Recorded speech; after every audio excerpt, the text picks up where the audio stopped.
fans, and welcome to Silver Screens! Hi guys! We live! Back from the dead! We made it out of the dark place. It's been 13 years. We sure did. I'm Megan. I'm Katie. And today we are going to talk about something that has been very near and dear to our heart for 2024. I think we started it in like March and then mainlined it over the course of the year. Yeah, because you only get a little bit of time in the evening after work to play through chunks of these games. Anyway, dedicated. We are going to be talking about today sort of the unofficial Alan Wake Trilogy, or Alan Wake 1, Control, and Alan Wake 2. Yes, this does include the DLC of all three. The first part of this video is going to be spoiler-free, just kind of thoughts, impressions, brief plot summary, and the once we're done talking spoiler-free, we will let y'all know, but once we hit spoiler territory, it's spoilers for all three games. They will be interspersed, they will not be delineated, so it will be smack into the deep end. Just so y'all know, because like, well, I haven't played Alan Wake 2, but I'll hop out when they're done with the Alan Wake 1 spoilers. It doesn't work that way. No. It's not gonna work that way. So, just so you know. And if you have no idea what we're talking about, you will be lost.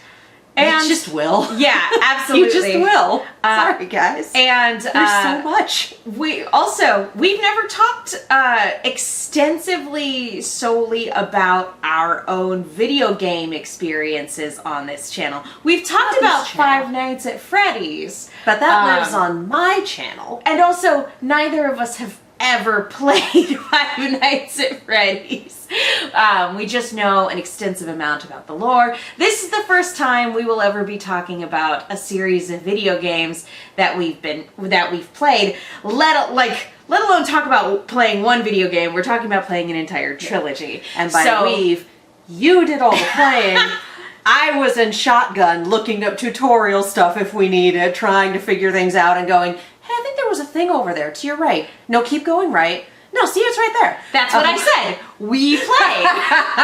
It was very much a co-op experience. This is also how we got through Breath of the Wild and Tears of the Kingdom. Is me going, no, go over there. Try that. Standing up by our TV, pointing at a specific area of the map and going, no, seriously, go right. It's over here. Most of the time, it was very helpful. Sometimes it was like, Catherine, I see what you are trying to tell me to do. I appreciate it. Not now. So like most road trips. It was like 60% of the time works every time. Unrelated to this playthrough experience, playing through Tears of the Kingdom and trying to beat Waterblight Ganon with Joy-Con that drifted all the time. So definitely underleveled for it too. Like, did not know what I was doing. Mifa would chime in, that spear has a long reach, and I don't have it in my heart to be angry at Mifa, so I just yelled, Mifa is perfect. Thank you, Mifa! Beautiful woman who haunts this elephant! Anyway. Which, if you haven't played Breath of the Wild, makes no sense, but that's okay. Anyway, go play Breath of the Wild. It's very good. So, so please bear with us, since not that any of our reviews or vlogs are structured in any capacity, but like it's gonna be a little bit more unwieldy because we're talking about, like, you know, multiple hours of gameplay experience versus just sitting down for a 2.5 hour movie. Yeah. So we might be a little all over the place, but please bear with us. Anyway, for those of you who are on the other channel and were like, so you managed to talk about the newest Sonic movie for 90 minutes. And the movie itself was about 2 hours. And I do it again too. I would do it again too. Upon a second viewing, there's even more. I was going to say, believe it or not, we have more to say. This is 120 hours of gameplay, easily. Probably more for each, given the DLC, the backtracking, the fact that we did do Final Draft for Alan Wake 2. I played through it twice. Yeah.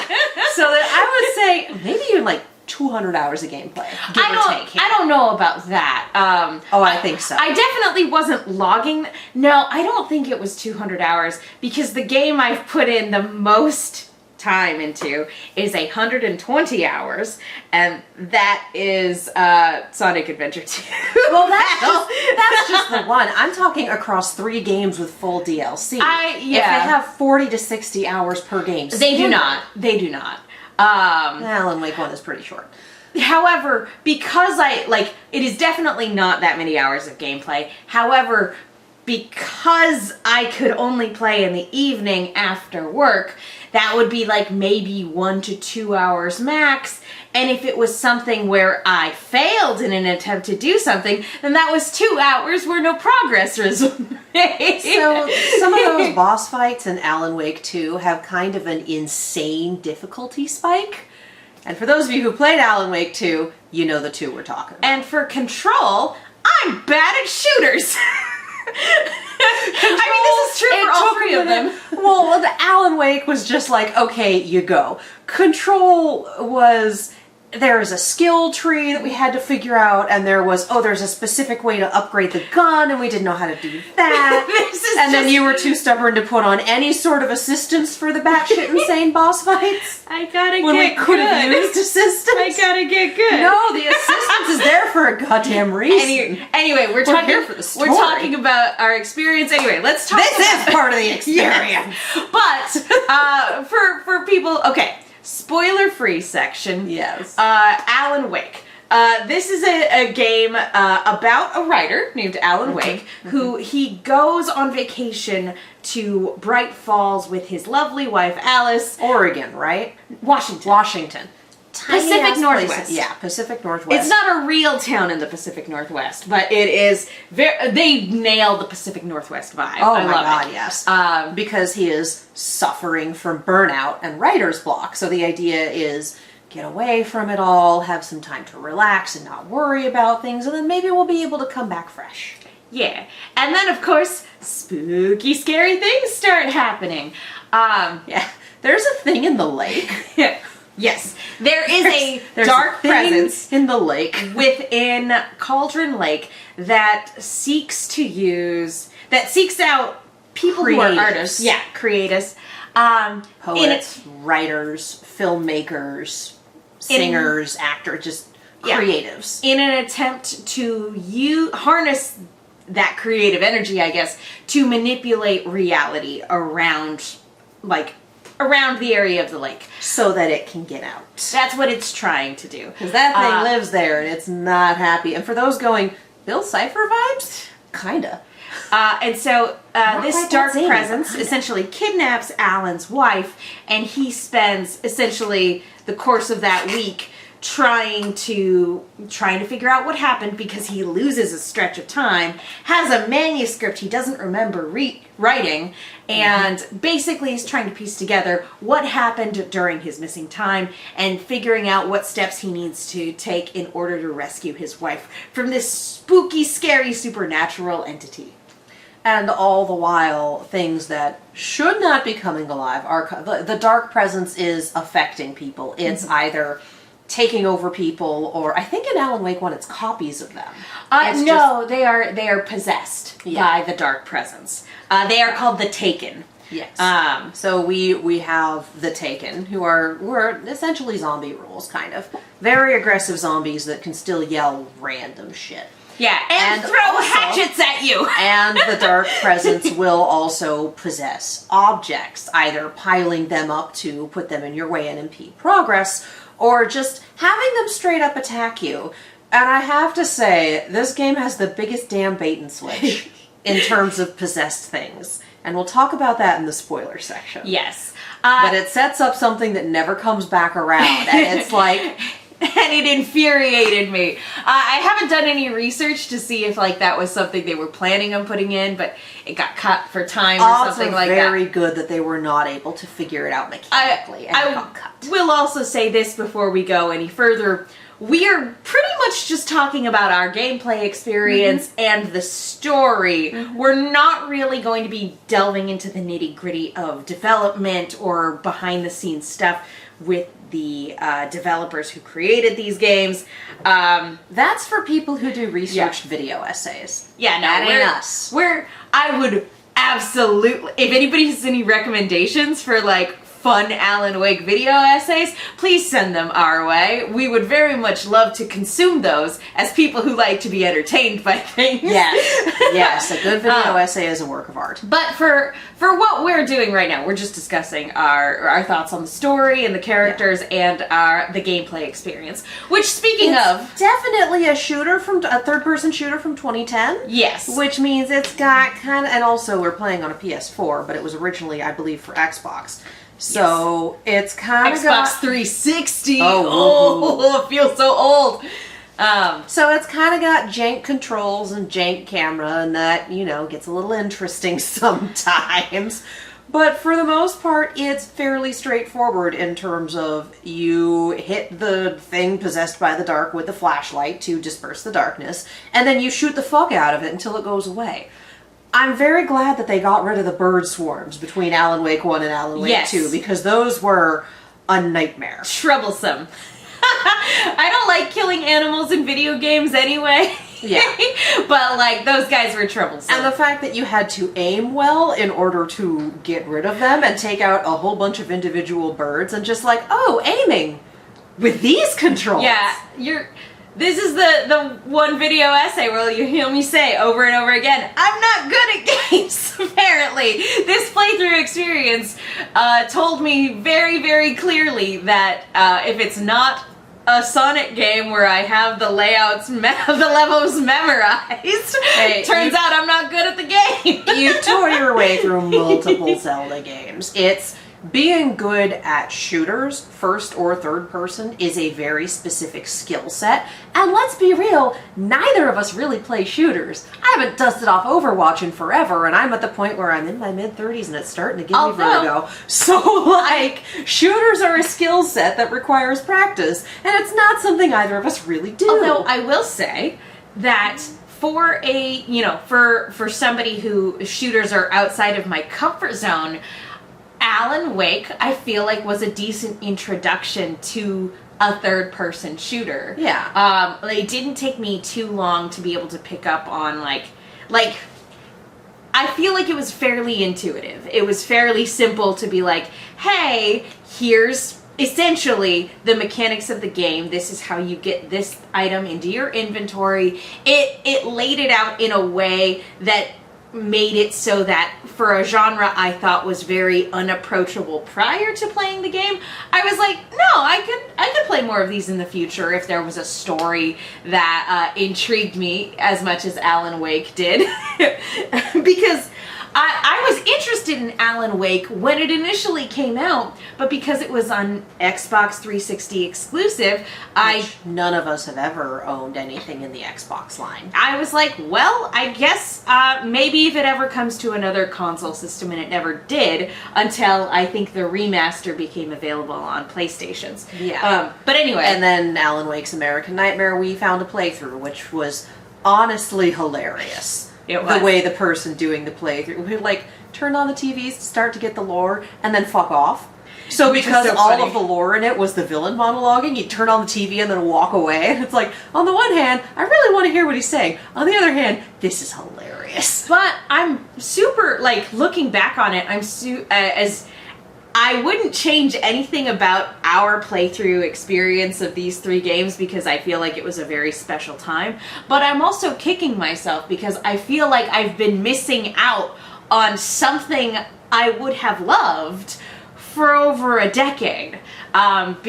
Because part of the reason why we initially wanted to get into this was because I literally screamed when I saw the trailer for Alan Wake 2 at the PlayStation Showcase back in 2023. I was at work, we had it streaming, and the trailer kept going, and then the text Alan Wake 2 popped up, and I literally screamed, Alan Wake 2!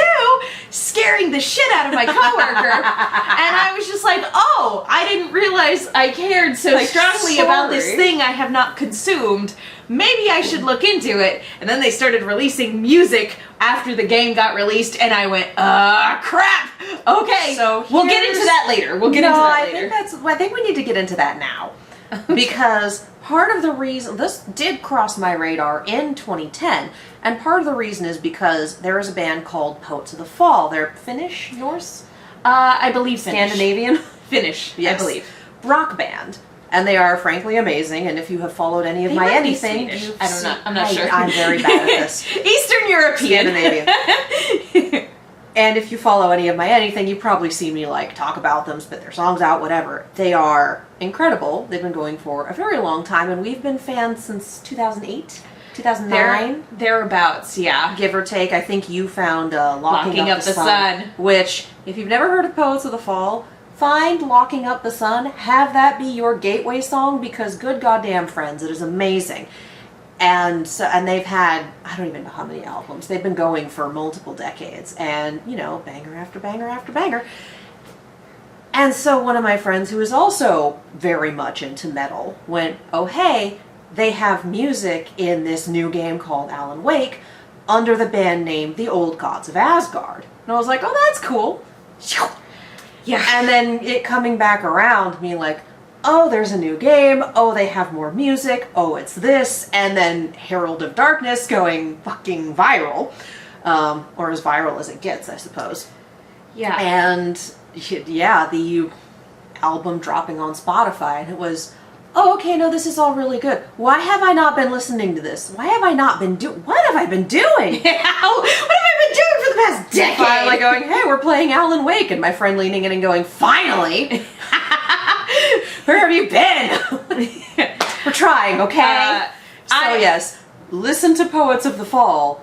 That was the gateway drug here. I was similarly... Or at least the radar. I was similarly aware that they had music in the game. I was under the assumption that it was credits music. That it was not... That it was something that encompassed the vibe of the game, but ultimately wasn't really... Like, you didn't have to play the game in order to enjoy the music, and to an extent you don't. But I did not understand how important the Old Gods of Asgard is to the plot of this world. So, because the joke that I made when we were in the middle of playing Alan Wake and a random ass Poets of the Fall song comes on the in-game radio, and I'm like, okay, that I have some idea of how radio works. Like, you would not just randomly play this on a larger broadcast, which it's not. But I made a joke about, like, Sam Lake putting Glorbo from his radio in his games, and I have not verified this, but someone corrected me that Sam Lake and Poets have known each other for a while. So it's not, oh, hey, I've admired your work from afar, would you like to do the thing? It's, hey, friend, you want to be an integral part of this game? I'm like, yeah! So, yes, Poets of the Fall, Old Gods of Asgard music. Every game in this trilogy has at least one sequence where the music is a huge part of it, and often a very large set piece. Mm-hmm. I do think my favorite is Alan Wake's. But good goddamn, there is something to be said for Dark Ocean Summoning. I was gonna say, without going into spoilers for any of them, the moment in question that you were just mentioning in the first Alan Wake was the moment I went from having a good time to having a great time. Oh, yeah, because we had no idea it was going to happen. We didn't know that Old Gods music was going to be important. A set piece in any of these. And then we had a set piece in Alan Wake, a set piece in Control, and several in Alan Wake 2. And it's just like... And I don't want to say any more than that until we get to the spoilers section.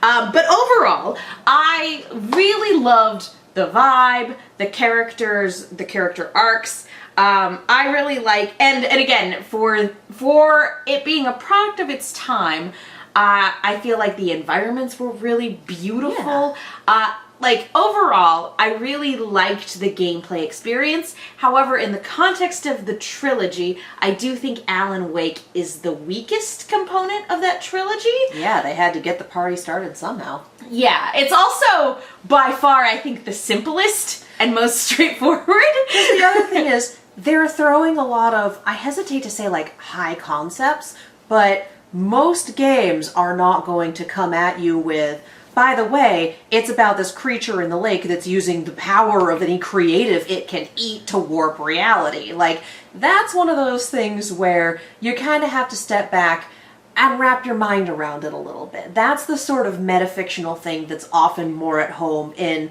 a book, a web series, a movie, etc. One of those things where I hesitate to say that it leans a little more indie, but your big genre busters are not usually metafictional like that. But so that's not something, it's not something you usually see for a bigger or more popular video game. that being said, video games are an excellent medium for that, God, yes. given the nature of the interactivity. This is the point where I offer you all Undertale and, oh my god, In Stars and Time. I haven't played it yet, but I am so psyched to play Slay the Princess when I get a chance. Yeah, so oh, man. but again, in the 2010s and the Xbox 360 Yeah. era, metafictional stuff was not as big on the video game Especially for radar. a third-person shooter. For what I would consider On to a be a large console. mainline game of like, or would it be a AAA game at the time? I don't know if AAA games really. I don't know if it was a I big don't know enough if it would have game been to be considered a considered AAA that. game. Yeah, it 'Cause wasn't a Call of Duty. So. It's not a Call of Duty or a Halo or a Final Fantasy, But which was not on Xbox. For a shooter on the Xbox yeah. 360, I think it is Yeah. fairly high concept for one of those. Because usually metafictional stuff is like indie RPG territory, which is not a bad thing. Apparently, But your AAA titles aren't usually as experimental in terms of plot and concept as your smaller, less expensive games. So how about you? Generally speaking. So Alan Wake ranks third in the trilogy for me. Where does it rank for you? I also think a solid third. But that's not to say we disliked it or No, that it was bad. I am so no, glad it's we just- played it. It's a simple fun thing, you know?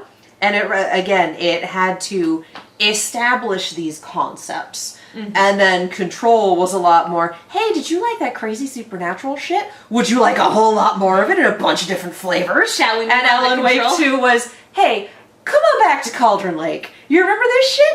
It's gonna get crazier. Alan Wake 2, if we're talking really pushing the boundaries of what a game can do, and metafiction, and just, yeah, remind me to come back to this, but I have some stuff to say about the assembly of Alan Wake 2. Excellent. /pause. All right, in that case, Affectionate. Alan Wake. Thank you, Sam. We loved it. Let's move on to Control, which came out much later in 2019. And part of the reason for that is because Remedy started working on an Alan Wake 2 sequel. And that Alan ended Wake up, sequel. Sorry. Oh my gosh. Alan Wake 2, a sequel. Yeah. And that ended up getting canceled and turned into Quantum Break. And I've heard very similarly that Control was also initially started life as Alan Wake 2 Yeah. and then became its own game, which again explains very much why it exists within the same world as And Alan we Wake. also had little Alan Wake's American Nightmare, which takes place after Alan Wake, but is not really canon. Fun, weird. I think and maybe I canon adjacent. I think it can best be explained when we get into the spoiler section. I think that is correct. Yeah. Semi-canon, I think, is the best way to say it. There's for a right bunch now. of wild shit where you can kind of go, oh, that's the Dark Place doing reality warping via creatives. Okay. So anyway, What a wild sentence. All right. Control. is about a woman named Jessie Faden who she experienced a supernatural event when she was a kid that separated her from her brother, And she basically ate their town, I think. that is the strong grew implication. Up, they grew up in essentially Midwest small town. And Ordinary. the town is literally called Ordinary. Um, I mean, it beats being in Hell, Michigan, I suppose, which is a real town. But yeah, she's been searching for her 12 brother. different cities in the U.S. that are called Hell. Something along those lines. Michigan's just the one I know. But she's But, been yeah. searching for her brother for... And on the run from a government organization ever since this shit went down. And while searching in New York one day, she's literally able to walk into the Federal Bureau of Control, which is the organization that has been hunting her down. You know, after years and years of searching, it's just there all of a sudden.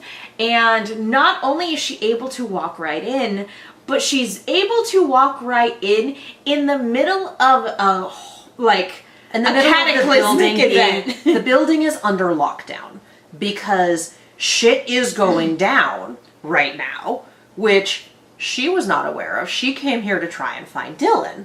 And I think we need to talk about Polaris before we go any further, because that's a big deal. Yes, there seems to be an external supernatural entity that guides her and sort of speaks to her. We never get to hear it use any words or anything like that. But because it is her essentially guiding star, she calls it Polaris.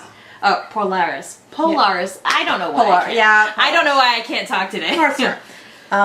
But yeah, and she will like mentally talk to it, and then there's a glimmer on screen when it replies, and does the whole like she'll do an answer that will then tell the audience what Polaris said without spelling it out. It's very clever writing. It's not easy to do without it becoming hand-fisted. Within the context of the game, it acts as little save points and fast travel locations, in addition to being able to point you in the direction of your next mission objective. So yeah, it's literally the player's guiding star as well. I love their dynamic. Oh my god, their dynamic is great. That the shit that's going down, as it were, is an incursion from an extra-dimensional entity known as the Hiss. And they essentially take people over, turn them into monsters. We really kind of like this extra-dimensional entity going dance. Very similar to the way the Dark Presence can possess people in Alan Wake. However, it is not the same. It is not the same. And they make that very clear because Control does have Alan Wake DLC, and there are points where you're like, oh, this is a mechanic shift. Yeah. Oh, we have two different things playing tug-of-war right now, and it's bad. They make it very, very clear that they are not, in fact, the same entity. Yeah. And so, as Jessie's able to come in, she stumbles across the body of the director of the organization and is able to pick up his service weapon, and so everyone around her goes... Which is kind of a weird-ass paranatural thing as well. Yeah, everyone around her goes, oh, you have the gun, that makes you the new director. And she's like, pick up the phone so you can talk to the board. The board is another random-ass entity that speaks in Charlie Brown adult garbles, but we have subtitles for it.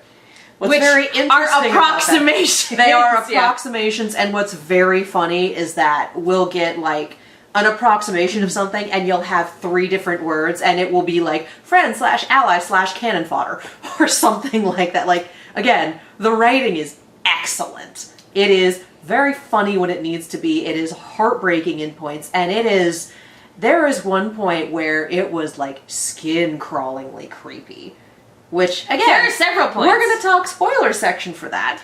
But there was one point where it was like, oh, this is not okay. It's hard for a video game. It's easy for a video game to jump scare you. It's hard for a video game to kind of make you go, ooh. It is more action and sci-fi than it is straight up horror. But if anybody tells you it's not a horror game, they're a liar. They're wrong. There are more than enough horror elements within it to that very fucking much refrigerator. It very much belongs in the genre. But yeah. So the long and short is that Jessie, now the new director, is essentially being like, okay, I'm going to help you guys with this cataclysmic threat that you are facing in exchange for you giving me information about my brother. And so she's navigating through the agency, which is a very, very cool setting for this game. It's cold and corporate, and you can find little fun like office memos for people and reports that have been redacted. Some of it's very informative, and some of it is just hilarious petty office bullshit. And sometimes it's both in the same memo. You can definitely tell that it is heavily SCP inspired. Oh, yeah. And I mean that as the biggest compliment. It's SCP, it's X-Files, but more shooty, and less aliens, more alien supernatural. You know, from a gameplay perspective, it is in my opinion, a lot more complex. It is. Than Alan Wake was. In fact, I finished the entire game. I'm pretty sure that the entire, like, gun upgrade system, I know for a fact I did not utilize it correctly. There was a point where we wound up playing on hard mode because we did not have skills in the skill tree unlocked and because we did not know how to upgrade the gun. I'm stupid. You're not stupid. We came from Alan Wake, whose gameplay was point and flashlight, point and shoot. Very simple, very straightforward, and Control had a lot more to it. But I will say that part of it... The bits where I was sitting here going, come on, were the bits where you fucking refused to mitigate by turning on the sliding scale of less difficult. Because Alan Wake, both Alan Wakes have essentially story mode, normal mode, hard mode, holy shit, you've played this game for too long mode. Whereas Control, very much in terms of helping the player out, let you piecemeal things. It let you... There's a great deal of customization. Oh, for yeah. Sure. If you need... It had aim assist if you need it. It had... Maybe you do a little more damage. Maybe you have a few more bullets. It let you turn on full-on invincibility if that's what you needed to get to the next story beat. Like, it was very granular in its player assistance, and it allowed you to adjust things so that you could still have a challenge, but that it let you continue to go through the story if that's what you wanted. Mm-hmm. My issue is when you refuse to use any of them and we got stuck on things for a week. I'm very bad at games. We wound up playing on hard mode because things were missed, and then it was like, please just turn on something so we can get through this fucking fight. No, I'm a real gamer. And I'm just sitting here like, I've given you all the advice the internet has. We gotta do something. Brute force it, evidently. I am my own worst enemy when it comes to certain things. And occasionally mine. I am along for this ride. Frustratingly stubborn about the stupidest things. Oh, word? But anyway, it's funny now. So yeah, from a gameplay perspective, it's much more complex, but it is also an insanely satisfying thing when you do figure it out. Jesse has an array of psychic abilities, which is something that Alan definitely doesn't have in either of his games. No, that man can barely manage a walking simulator. She can do a superhero landing. She can telekinetically throw filing cabinets at people. We were calling them, I think, yeet and yoink. She can, at a certain point, as you upgrade her abilities, she can, like, take possession of an enemy and make them work for her. Mm-hmm. You can upgrade the gun, but oh my goodness, you can levitate. There were We got through much of this game using yeet. Yes. Like a lot. Yeet is such a satisfying supernatural power. There is nothing better than grabbing something with your mind powers and then throwing that thing directly at an enemy and then grabbing that enemy with your telekinetic powers and throwing them at another enemy. It is such a fun experience. It is a good time. Yeah, I feel like the action is fantastic. I feel like the scary bits hit really hard, because again, it's scary in the way that X-Files, like you said, can be scary.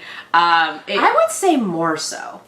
Like, X-Files definitely, and again, I did not grow up watching X-Files. It was too scary for Biddy Katie.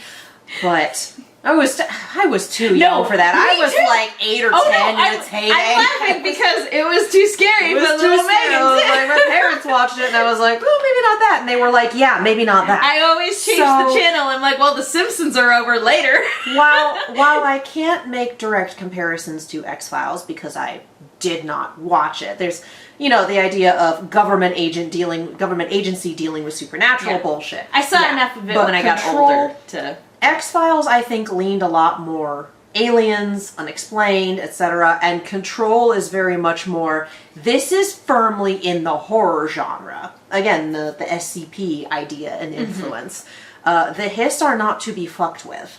And they really start showing that once you start getting into the deeper parts of things and finding out, like, what is Polaris? What are the Hiss? What are they doing? How did they get here?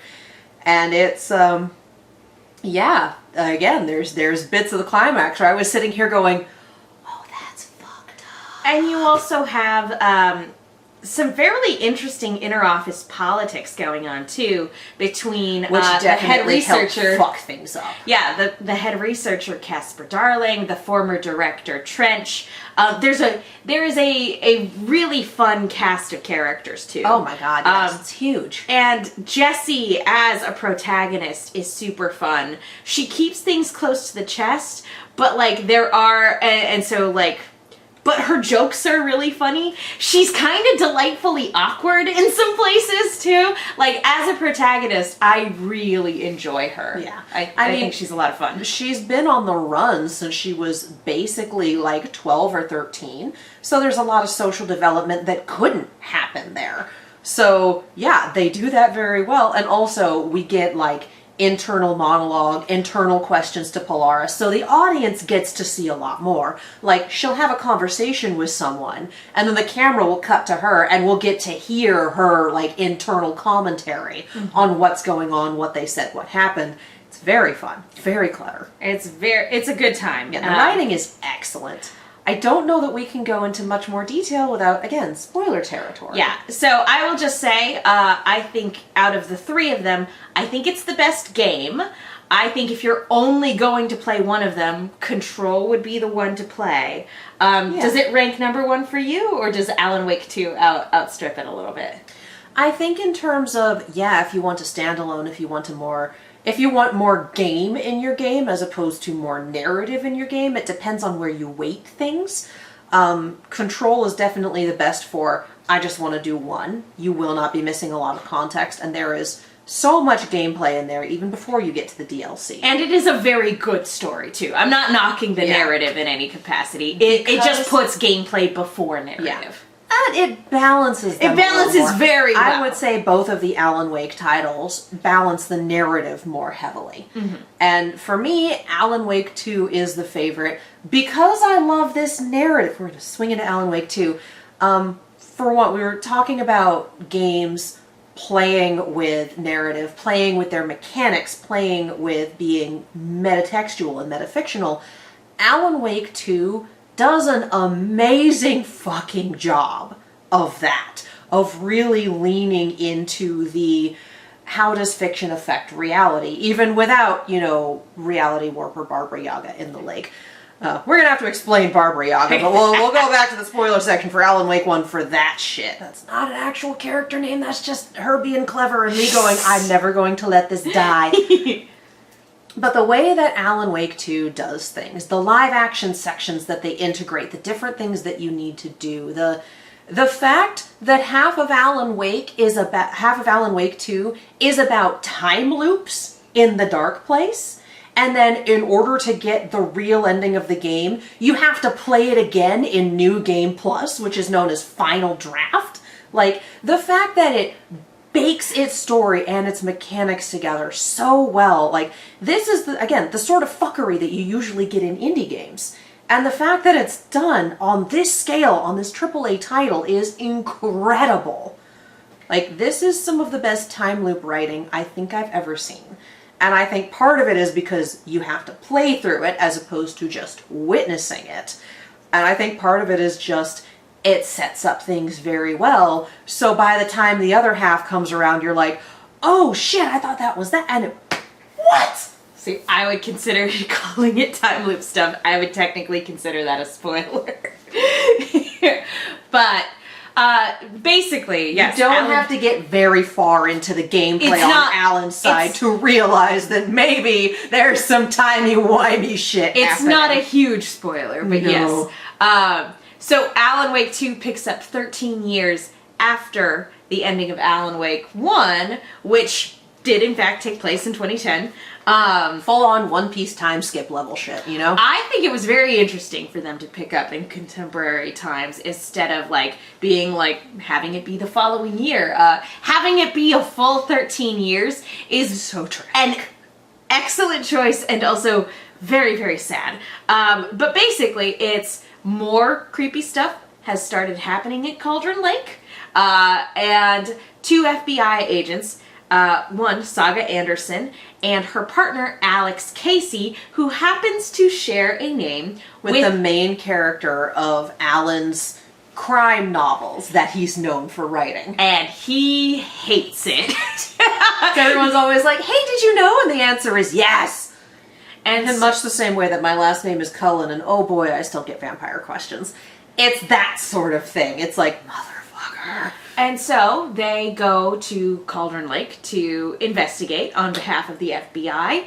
And surprise, surprise, spooky, scary, supernatural stuff starts happening again. And, yeah. I don't know how much more I want to say about the plot without it being considered spoilers. We have two protagonists for this. We have Saga trying to figure things out, piecing things together, etc., topside. And the other half is playing through Alan's experience in the dark place, trying to get himself out. Because he still has to deal with the bullshit of the dark place. He still has to deal with the entity that wants to use him to escape its little dark place Cauldron Lake prison. And he is still trying to get himself out of there by also leveraging the, oh, you made it so my fiction becomes reality? Let's go. So this poor wet cat of a man, I swear. We'll talk about it more in spoilers, but I adore his character arc.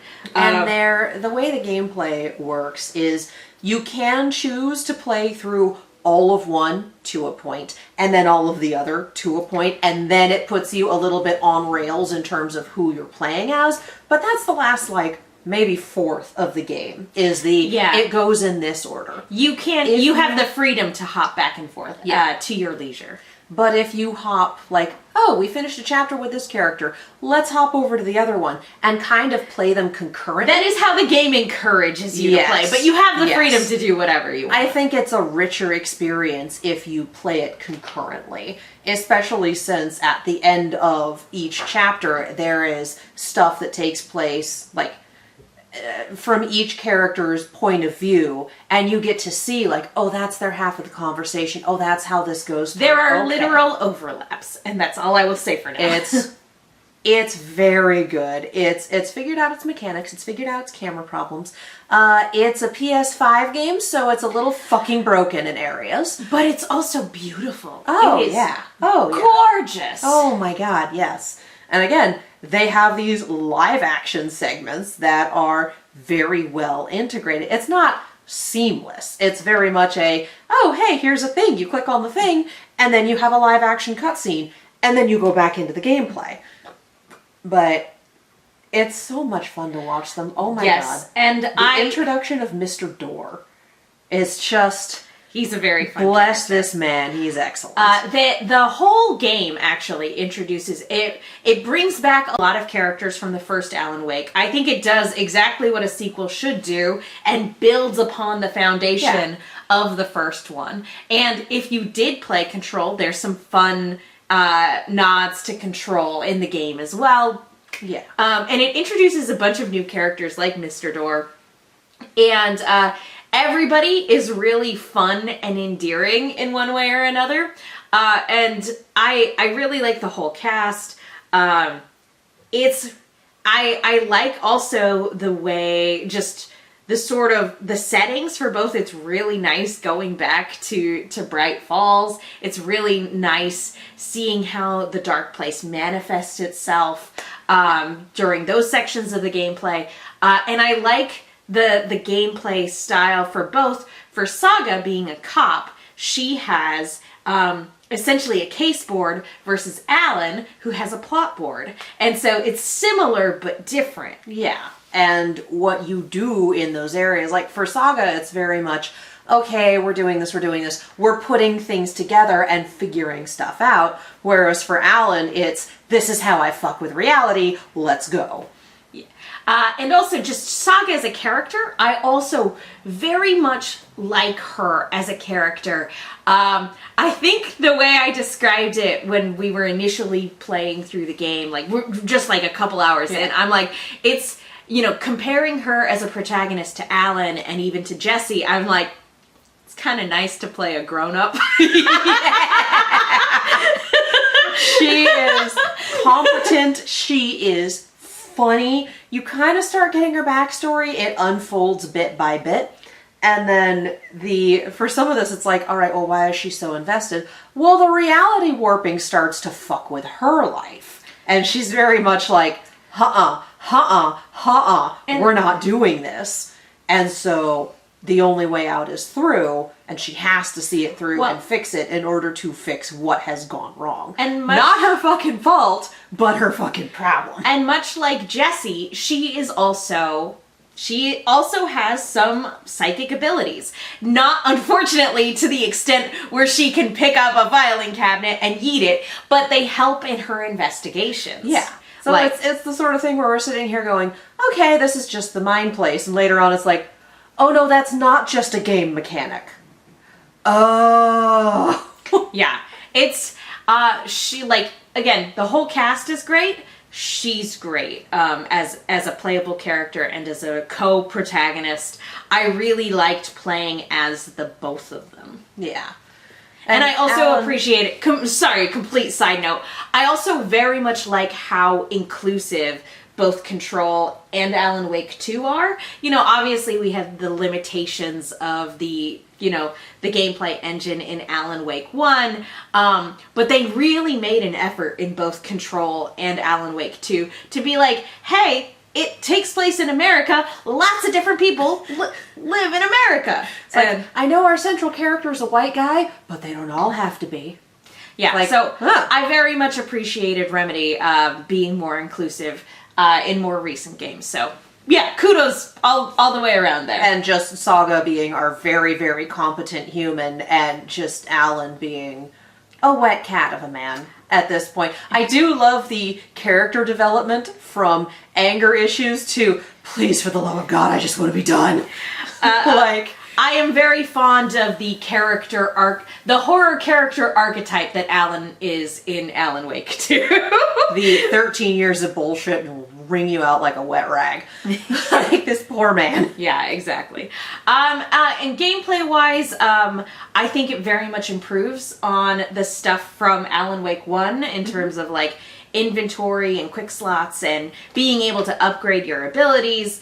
It is still very much point and flashlight and then point and shoot, but at that point it's also, why fuck up a good thing? Yes, really. It's not broke, why fix it? Exactly. That being said, I do think that the boss fights there is a huge difficulty spike in terms of some of the boss fights, and I found that I struggled with that. It is, the game does have adaptive difficulty, which is like, if you're having trouble with the same place over and over and over, the game does kind of ease into things a little bit. And most modern games, for the past like 15, 20 years, have had adaptive difficulty.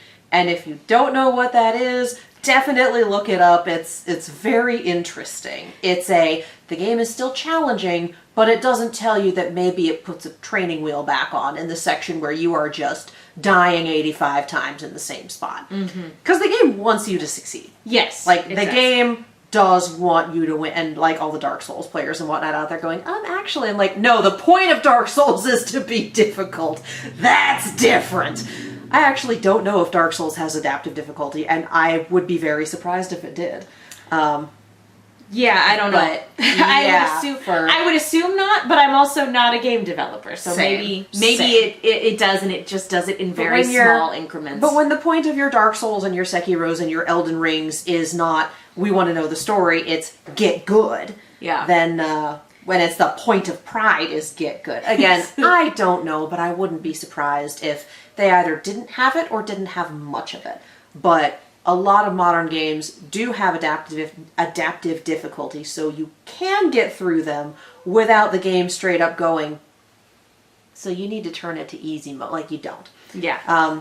But I think Alan Wake 1 and 2 parallel each other in that, one, in terms of difficulty, it's, you can swap to story mode, you can swap to an easier mode if you're having trouble with whatever the hell is going on here. They also suffer from console-specific jank. Which is a really weird thing to say about a AAA game. Yeah, I very much like Alan Wake 1, I very much enjoyed the vibes of Alan Wake 2. That being said, the scariest thing in the game was a glitch that we experienced. And it broke a couple of times in like restart the game breaking, but that is also nothing that wrecked my entire gameplay. Nothing like that. No, but it's one of those things where it's a AAA title that's been rushed out the door without literally everything being figured out. I mean, Pokemon Scarlet and Violet really suffered from that. Spider-Man 2, which is also a PS5 game, had some pretty bad jank in areas. And that's a video game industry thing. That's your thing, your project is too big, you didn't have time to take care of literally everything, and so it breaks in very specific, weird ways sometimes.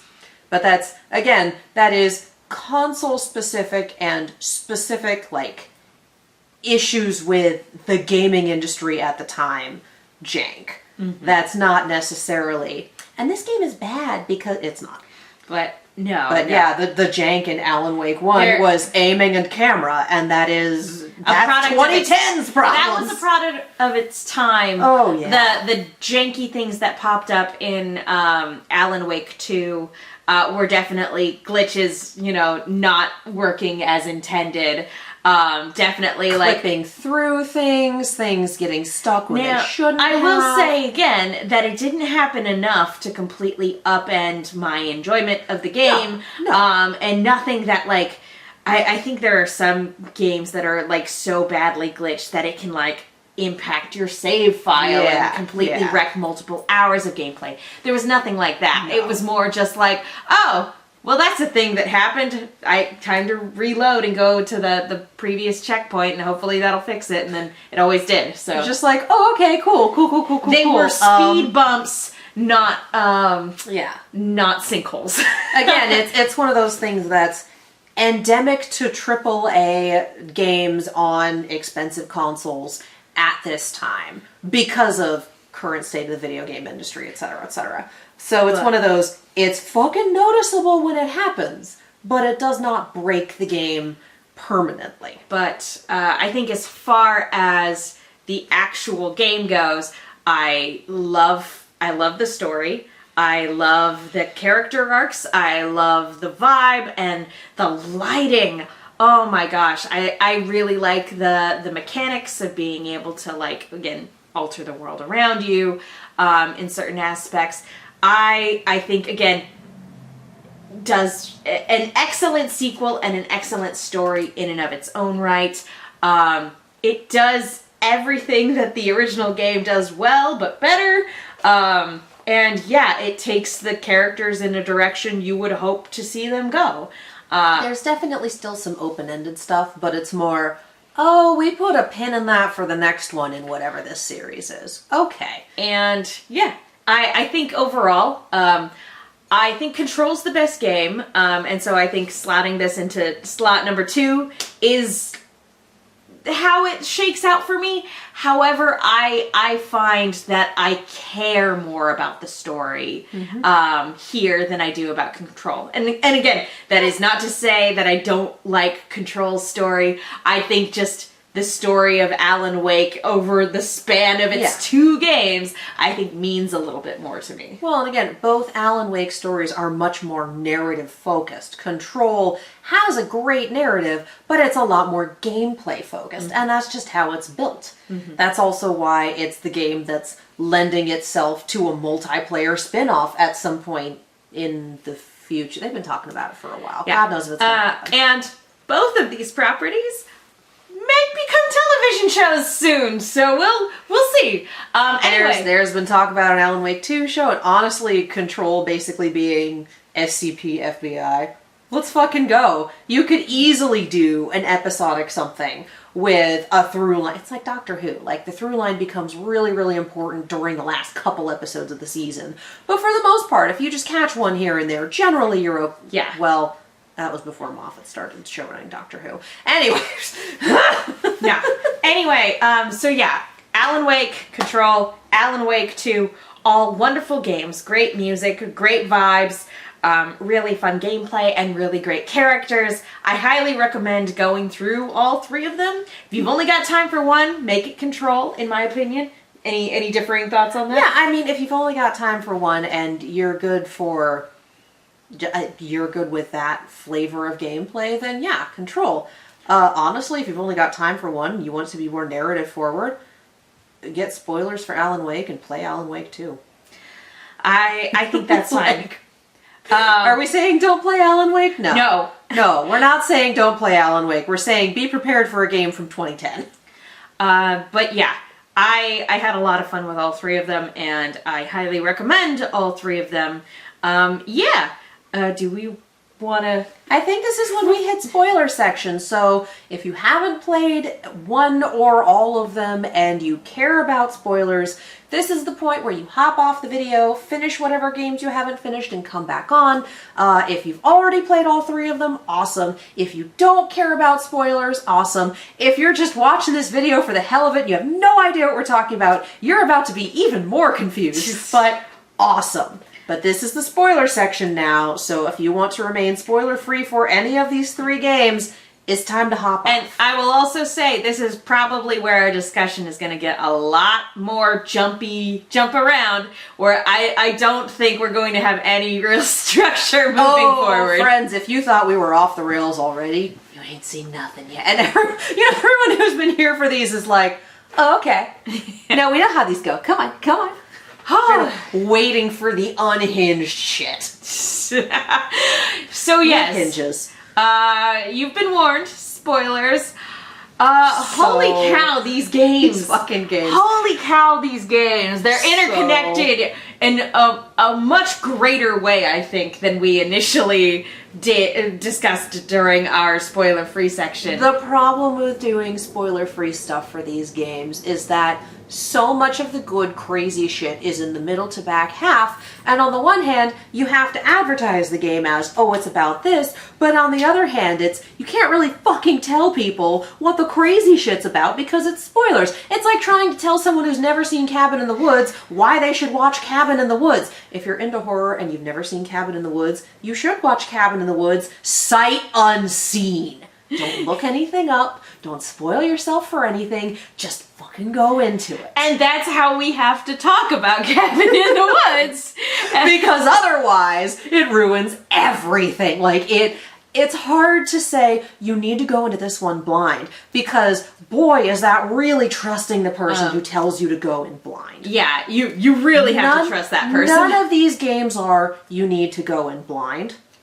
I think we did an okay, like, here's kind of what it's about, here's what we have conceptually, here's kind of what the control schemes are, but like, how the fuck do you talk about the fact that the hiss happened because they came in riding on the back of the previous director who decided he wanted to go into the field to see what was up, and that was the big singular fuck up? How do you talk about the fact that the Old Gods of Asgard parts are some of the best parts of all of them, and that the first Alan Wake has one where you are literally using the Old Gods of Asgard stage because, hey, they're characters in the narrative. You're using the fireworks and pyrotechnics from their stage to blow up wave after wave of Taken. How do you talk about fucking Herald of Darkness? How do you do it? You just link someone 8.5 minutes of batshit insanity and go, look, listen, the 8.5 minute version is the version that they sent out. The Game Awards version was like 4. The full version is 13. The full includes the full gameplay interludes version is fucking 30. The 30-minute version is kind of hard to do when you're not actually playing the game. No. There's a lot of like repetitive musical interlude in there that's obviously in there to pad out your gameplay time in case you really don't know where you're going and you get lost on the fucking soundstage that it takes place in. These games are insane. These games are wonderful. These games are insane. And if you're the type of person that finds interconnected storytelling really rewarding, like, you know, if you're a big comic book fan or MCU fan where it's just like, oh, that thing from over there popped up over here. If you like it when the Leonardo DiCaprio meme happens to you, That's these games.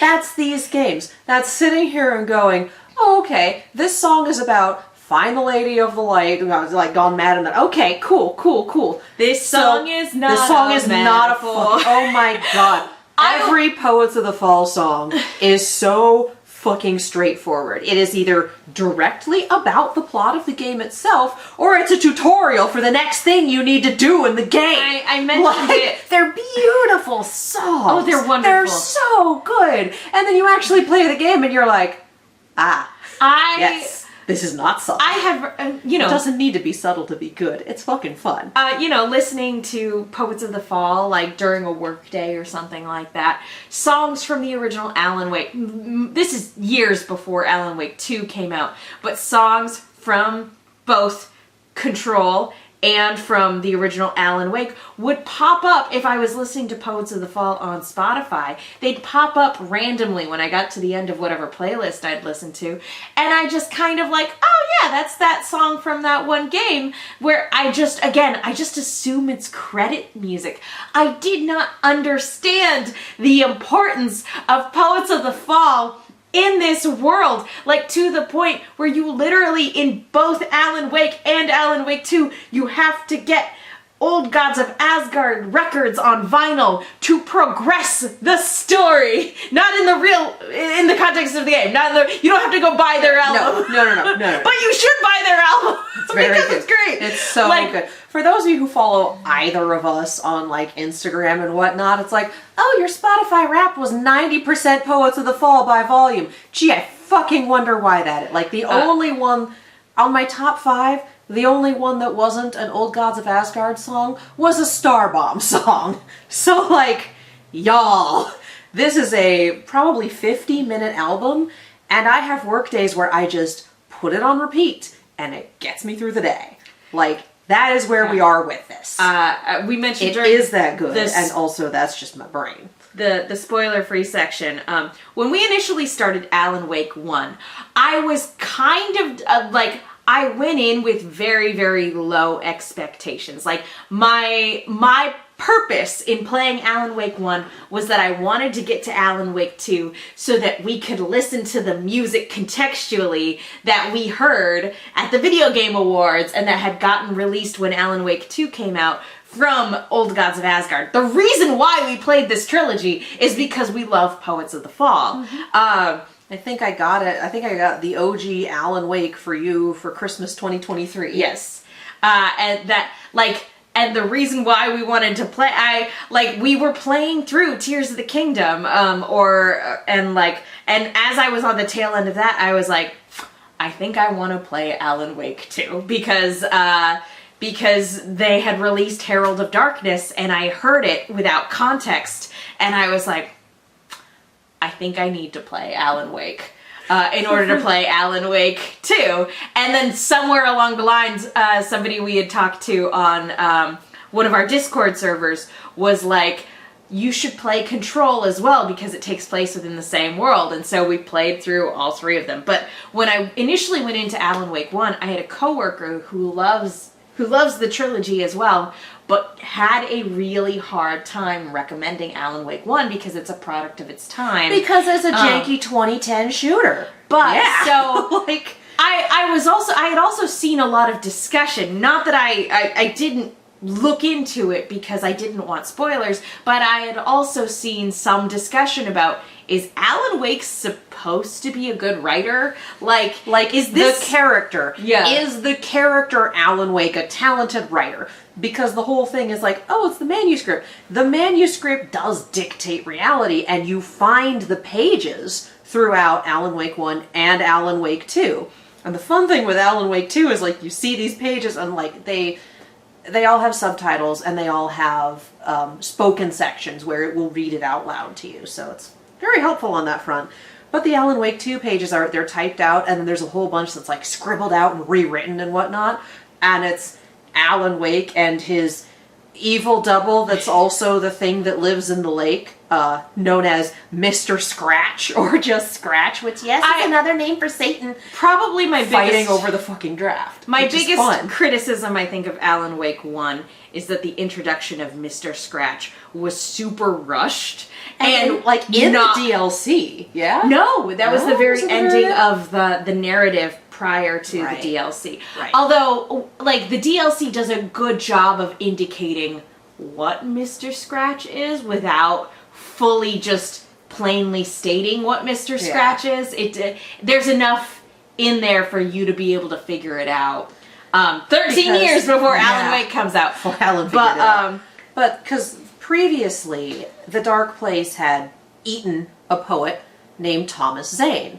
And then through the fucking reality warping timey-wimey bullshit, he's a filmmaker by Alan Wake 2. Which is like, the whole game is gaslighting you. I'm like, hang on. There's literally a song called The Poet and the Muse. That is the only reason I can keep this straight. It's, you know, it's very weird. And again, metatextual fuckery. It's very fun.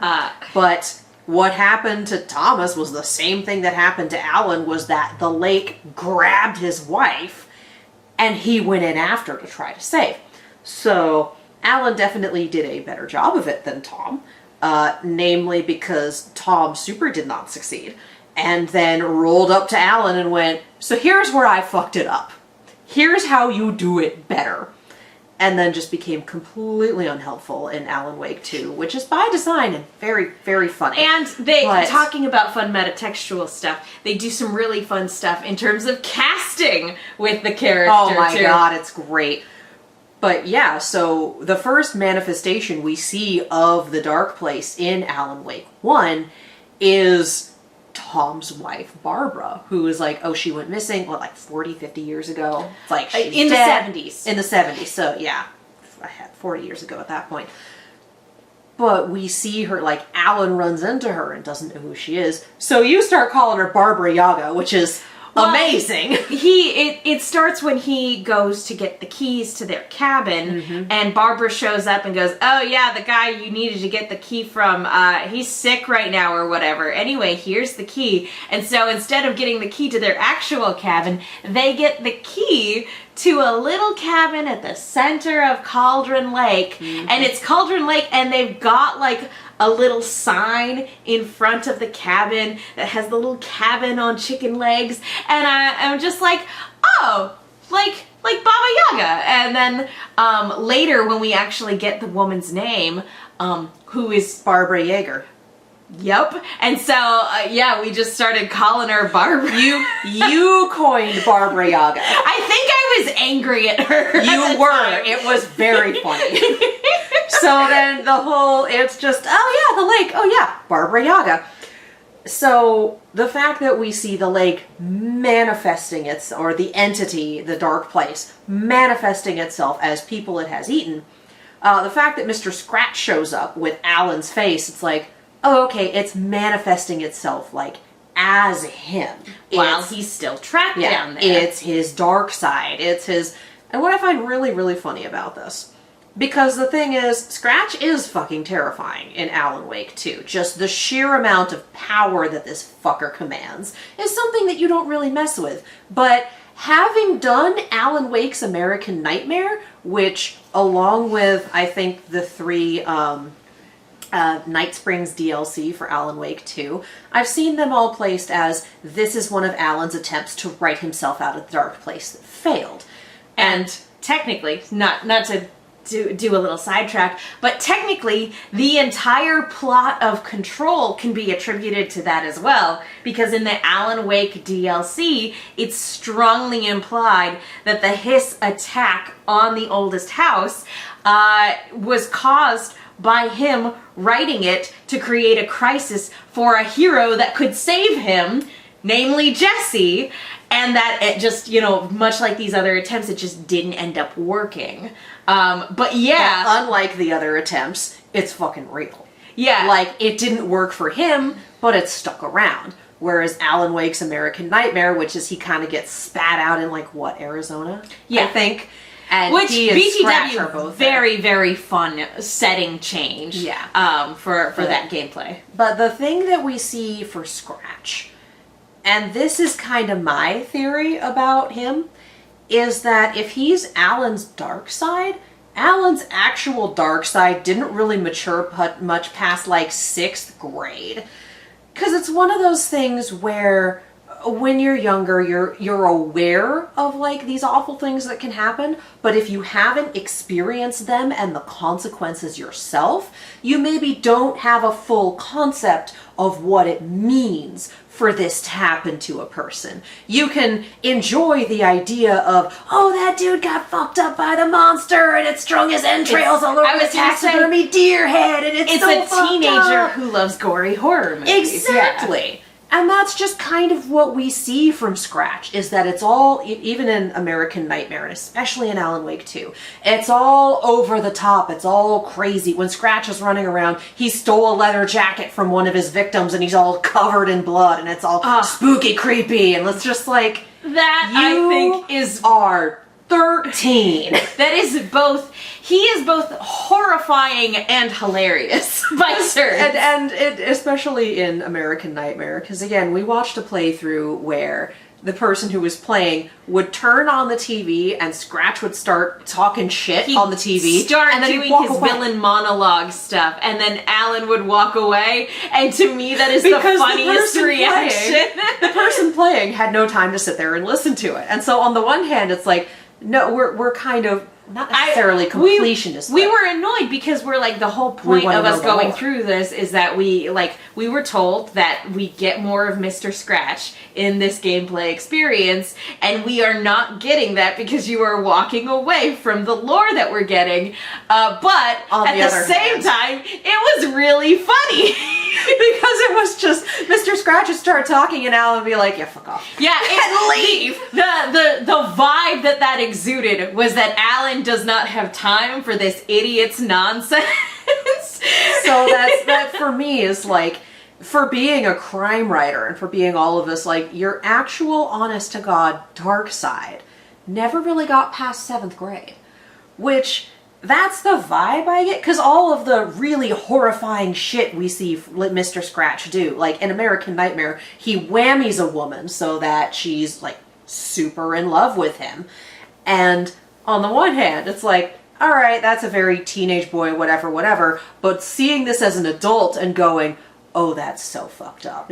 He basically just magically roofied her. That's fucked up. And all the stuff that Scratch does in Alan Wake 2, the way he kills Ilmo, the way he goes about things, tearing apart all of the cultists, and again, the entrails strung on the taxidermy deer head. Which, the one thing that doesn't get cleared up is that deer head. I'm like, we cleaned everything else up, but not that guy. It's one of those things where, again, like, you watch this as an adult with some concept of the actual effects of violence on a person and what would be required for that sort of thing. And as an adult, you kind of go, oh, man. But it's the sort of thing where as a teenager, you're like, wouldn't that be fucking crazy? Wouldn't that be sick? And I think that's kind of where Mr. Scratch is stuck. And it's weird. Well, and I don't know if that was the intention or what. But that's just where I am. Well, and again, it's one of those things where it's funny because, you know, it's just like, oh, this super powerful guy is super immature like that. That's ridiculous. And then you actually see what he can do, and you're like, oh, that's terrible. Like, again, the creepy I just keep coming back to the subway scene. Yes, because Alan can write some genuinely chilling things. And the idea of these cultists rounding up these people in a subway car and then setting it on fire and letting them burn, it's like, on the one hand, like, you think about it, you're like, oh, that's fucked up. And then the game walks you through the subway car of burning, screaming corpses, and you go, oh no! Like, that was... there were some parts of Alan Wake 2 that were very funny when they were meant to be creepy. That part was actually genuinely disturbing. It's probably the most disturbing thing in the whole game. Oh yeah, and it's hard for a video game to unsettle me like that. It got a good jump scare out of me several times. That fucking deer skull mask in the dark place. I was like, yeah, fuck you. It definitely got a good jump scare, but there are a few parts of, like, I don't think Alan Wake pulled this one off very well. I think Control managed it, and I think Alan Wake 2 did it with panache. Some parts that are just deeply, genuinely disturbing. Yeah, I would consider Alan Wake to be spooky, but not scary. Control had, you know, like I said, sci-fi and action, but the parts that are scary are legitimately horrifying. And then Alan Wake 2, mostly spooky, but with some really, like you said, with some really good zingers in there. Just, I think the scariest thing, honestly, in all three games, Hartman. Hartman's introduction in Control. Oh, that fucker. Because I did not recognize him as Hartman initially. I was just like, what the fuck is that? Out loud. He got, if you've ever seen, what's the name? It's not the sacrifice, it's not the omen, they're in the forest. And it's got the really creepy monster. Like the deer. But you know what I'm talking about. And they like wind up in the convenience store. And The Ritual! The Ritual! The Thank Ritual! you! Yes! Very similar to the monster in The Ritual. If you haven't seen The Ritual, do not spoil yourself for the monster. Just go watch the movie.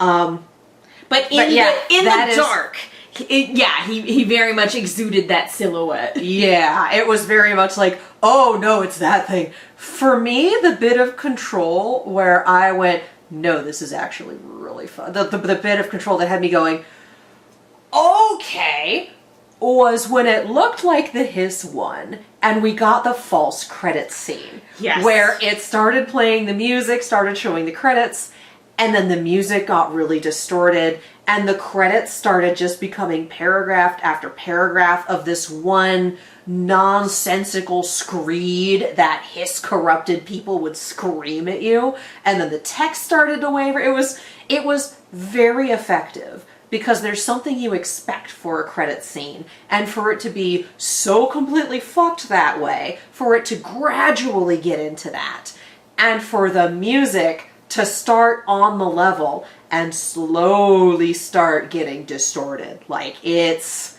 I was like, that can't be it.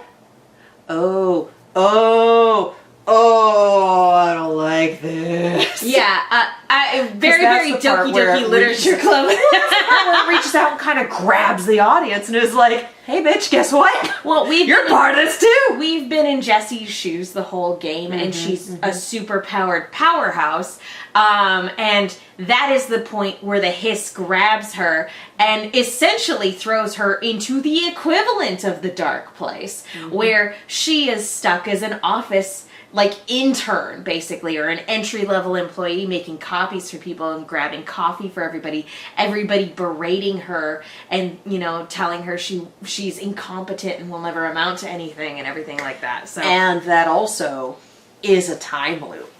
And you can get a little further each time, but it also keeps getting really fucked up, because it's like, oh no, her brother that they kidnapped, because he's also kind of paranatural and is at this point very Hiss corrupted.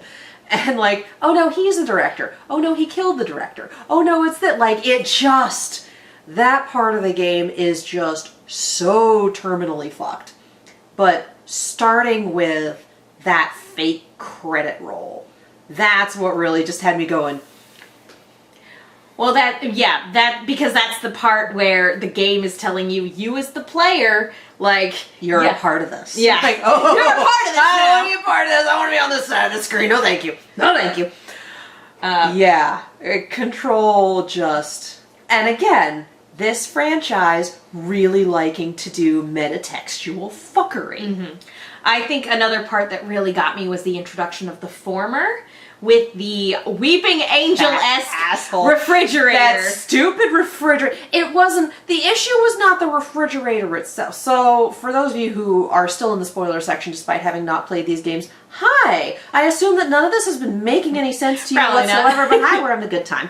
The idea and the SCP influence here is that there are a lot of objects of power. Yes, which are normal items that, for one reason or another, have attained weird-ass supernatural powers, whether that is dimension hopping or just... They do all sorts of fuckery. Some of it's violent, some of it's weird, some of it's just kind of funny. There's an entire area that's closed off because it's a grandfather clock that keeps self-replicating, and so it's just this entire area full of clocks that keeps getting more full of clocks. So... it's that sort of thing. And oftentimes what you need to do if there is a larger thing causing havoc is you need to go in and cleanse it so it calms the fuck down and they can put it back into storage without it being a problem. When's the rubber ducky? Fucking rubber duck. I think the DLC with the camera was very funny. Oh, that one because was there's so a good. camera that when you try to cleanse it, it turns everything into an on-rails action movie. Which that is was very fun. I love the music. Excellent music, yeah. But the refrigerator is, if again we're going back to Doctor Who, if you've ever seen a weeping angel, it only acts up if no one is looking at it. So there has to be someone in the fucking room keeping eyes on the thing. Because otherwise it goes a little nuts and commits some murders. Well, because of the Hiss invasion, the shift relief for the person currently watching the fridge. Do you remember his name? Philip.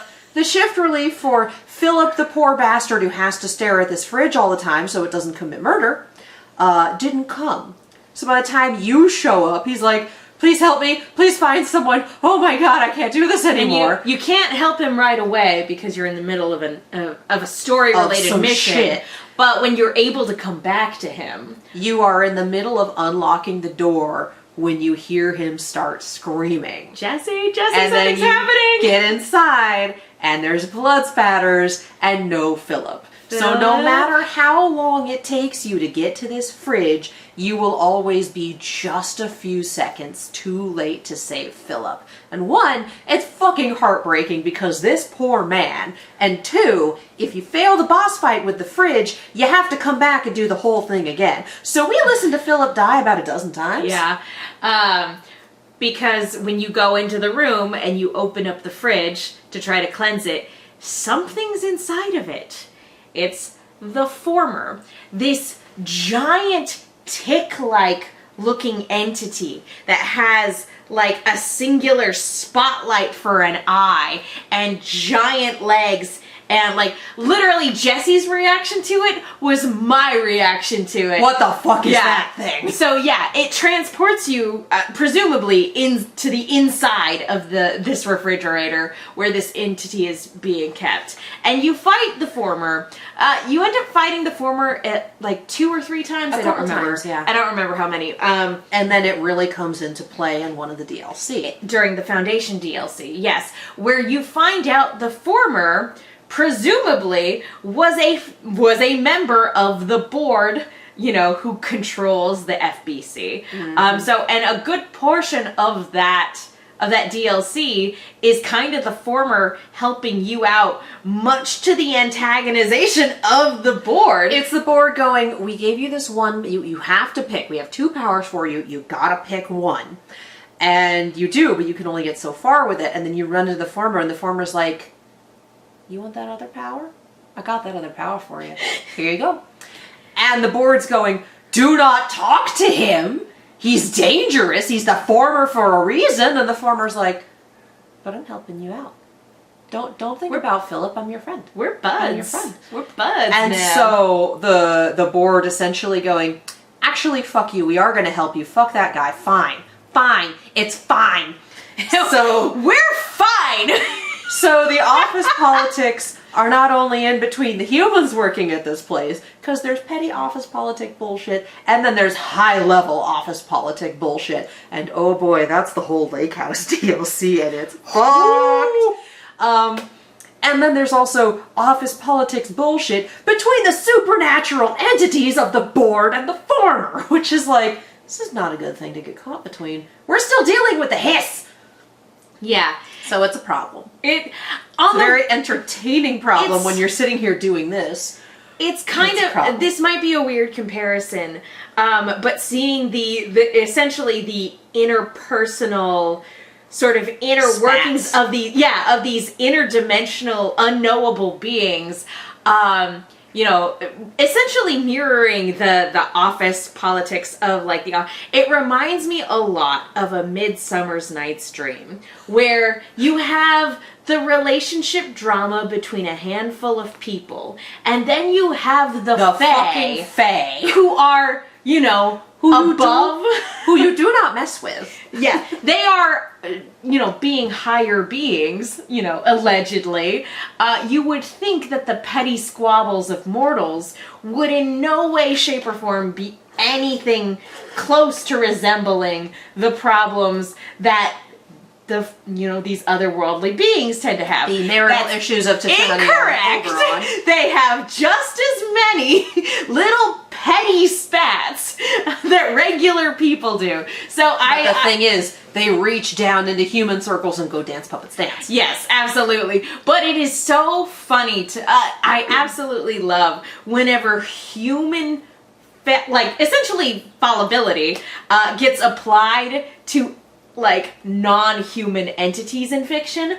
I think that's so fun, where it's just like, this is supposed to be some unknowable, like multi-dimensional, I think of like a Cthulhu thing, where it's just like, oh, I'd go mad if I'd look at that. What do you mean he doesn't like Jerry? They're just like us for real. Yeah. Oh no, that's bad. Oh no, that's bad. That's a bad thing.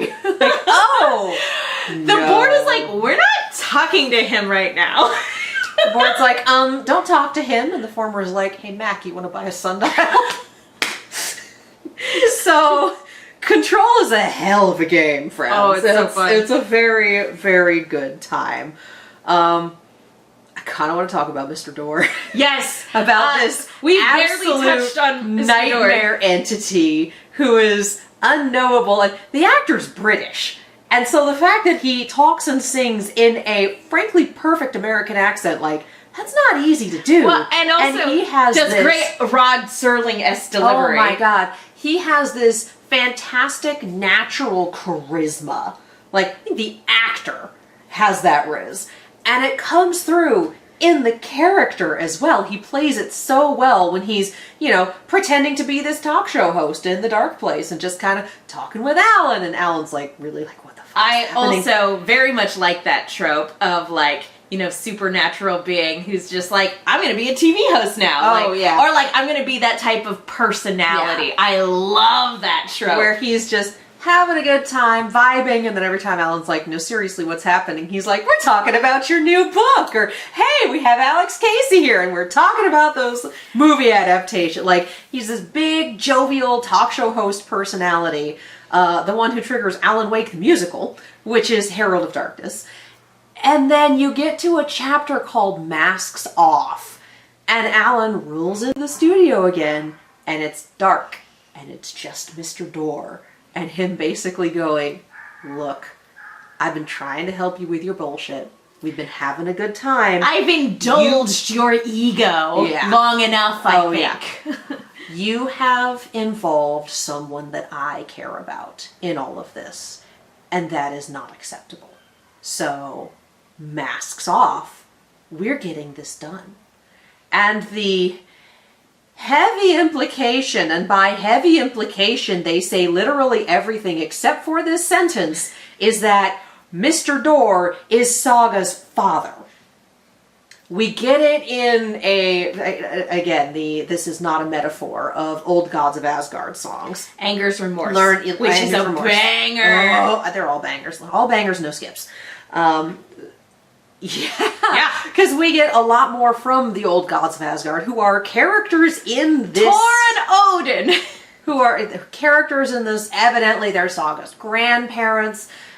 Specifically her grandfather and her great uncle. Yeah, because they're brothers. Yeah, Thor is her grandfather, and didn't get along well with her mom, didn't approve of her dating Mr. Door. There's a bit in Anger's Remorse with dive through the dark to find the light on the other side. You'll find him there, the piece you're missing, the man I drove away. And then... Again, not a metaphor! Not a fucking metaphor. And again, like, oh, I never knew anything about my dad. My mom said he was gone.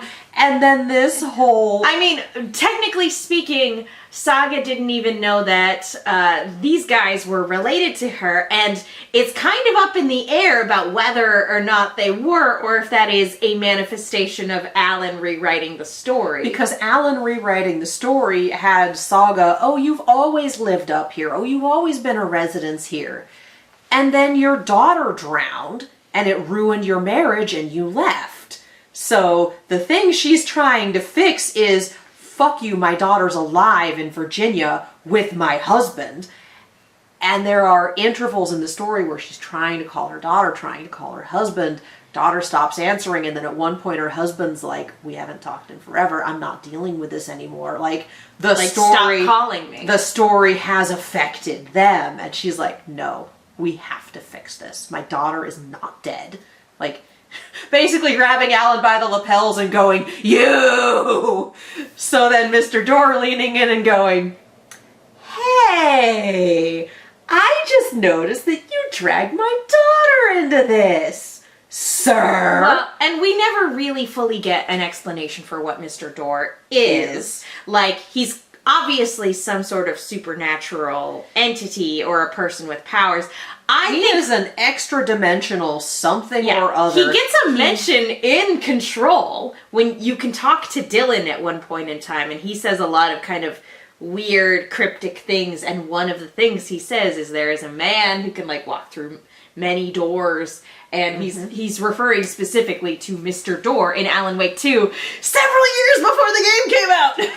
Yeah, and there is like one singular page that involves Mr. Door, and you can find it, and it's about traversing the dark place, and the prose, which Alan is writing, is very much like Mr. Door is aware that he is being watched. He is only allowing it right now to leave this page as instructions for someone coming after. So when Saga has her own stint in the dark place, she has this note from dear old dad telling her how to navigate it. So it's just like the prose being very clear about he is allowing this to happen for this one page, for this specific instance, and no other.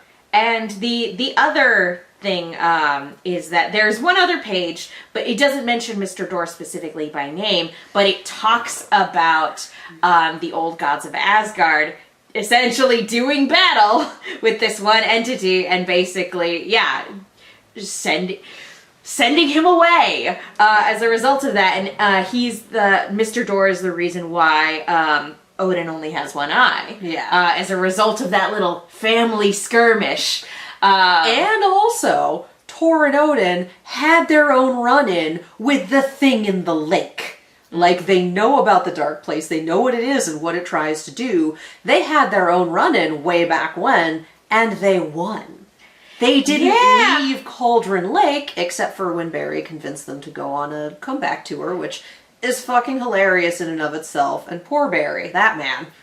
We appreciate a guy who starts off looking like the sleazy agent type, and then 110% actually steps up. Yes. And he's still kind of a dork and a weirdo and a sleazy agent, but there is so much give a damn in that man. Yeah. To the point where he's helping Alan in Alan Wake 1 through all the supernatural bullshit, even though he's not great at it. And in Alan Wake 2, we have all this proof that he has done his best to take care of Alice, since Alan is gone, presumed dead. He dropped the ball a little bit with the Old Gods, but... He did. But he did try.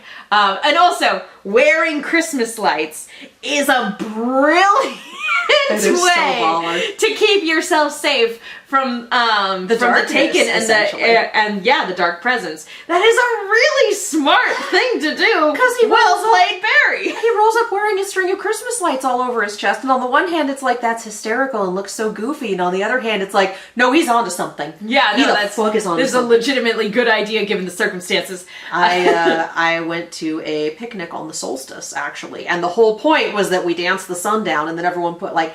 I did not have lights to put on my costume and was given a string by someone else to put on. Other people had all sorts of lights integrated into all of their everything.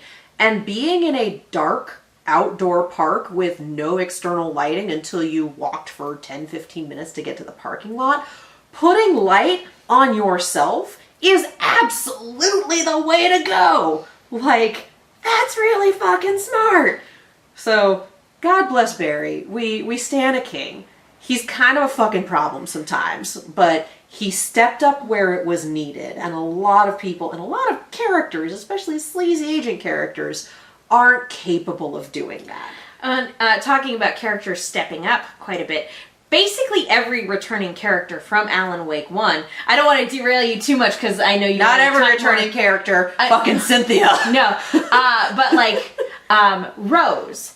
And I was thinking very specifically Alice. Both of them step up tremendously in terms of like their importance to the plot, the depth they have as characters. Like basically the first game doesn't really give either of them much agency. Game number 2 has both of them going, oh, my agency, I'm taking it back and I'm doing things now. Rose is still pretty fucking whammied in Alan Wake too. Oh yeah, like I think she's still a little. She's wacko. There's some problems there, but also she's running an old folks' home, and she's for the most part doing her best. There's definitely a few things in there where it's like, girl, you shouldn't have taken that. She's running an old folks' home. She's also a part-time waitress at the diner, still holding that down, and yeah, being kind of weird while doing that, but also, you know, it's not easy to hold down 2 jobs. Yeah. And she's got a 3rd job, which is actually 4 jobs. Job number 3 is leaving bits of her fan fiction all over Bright Falls for the character to find. For the hero. Yeah, care packages for the hero. Who is Saga. Saga is the hero of this story. And, because Alan wrote her in, and Mr. Door's like, job number 4, killing any fucking Taken in her way. Rose is bonkers, and I love her. She's at this point she thinks that she is receiving messages from Alan like on the wind, in her dreams, etc. She's definitely getting something. She's picking up on something. It might have been because she got so fucking whammied by the dark place in the first game, but did not actually get taken. Like, she's not a Taken. She didn't get eaten by the lake or anything. Yeah, she's definitely been touched by the darkness. She got fucked up in the first game. So she's picking up on something. Her radio antenna are attuned to something. But it's just not the same channel we're all watching. Yeah, no. And it's like, because, yeah, she got all these messages from Alan, she got this, she got that, so she's been making all these preparations, and some of them are for the worse. One of them directly led to Cynthia, who was our person who kept the clicker, which is the MacGuffin light switch that, you know, showed up for a little bit in Alan Wake 1, and then in Alan Wake 2 was fucking central to the plot. Because the clicker is like, oh, it can make things reality. No, it's an amp. It is an amp. In Alan Wake 1, it's explained that Alan had a very active imagination as a kid. And so his mom, being a single mom, doing her best to raise her boy on her own, basically came up with a story of, oh, if you use this clicker to turn on the light, it will keep all of the monsters at bay. And he believed it. Yeah. And so she basically, you've seen some lamps have it's one of those lamps where the switch is in the cord and it's just a button that you push on and push off. It's not like a switch or anything, it's a button. She basically cut it from the cord of a lamp and went, keep this with you.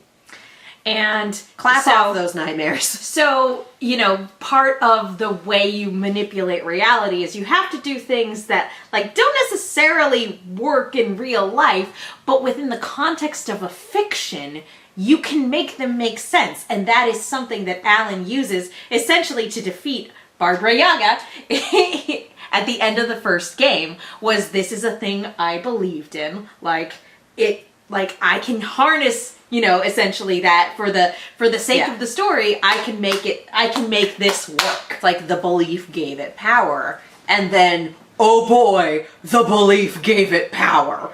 It is the central object in Alan Wake 2. Like, once it gets introduced to the plot, it's like, oh, okay.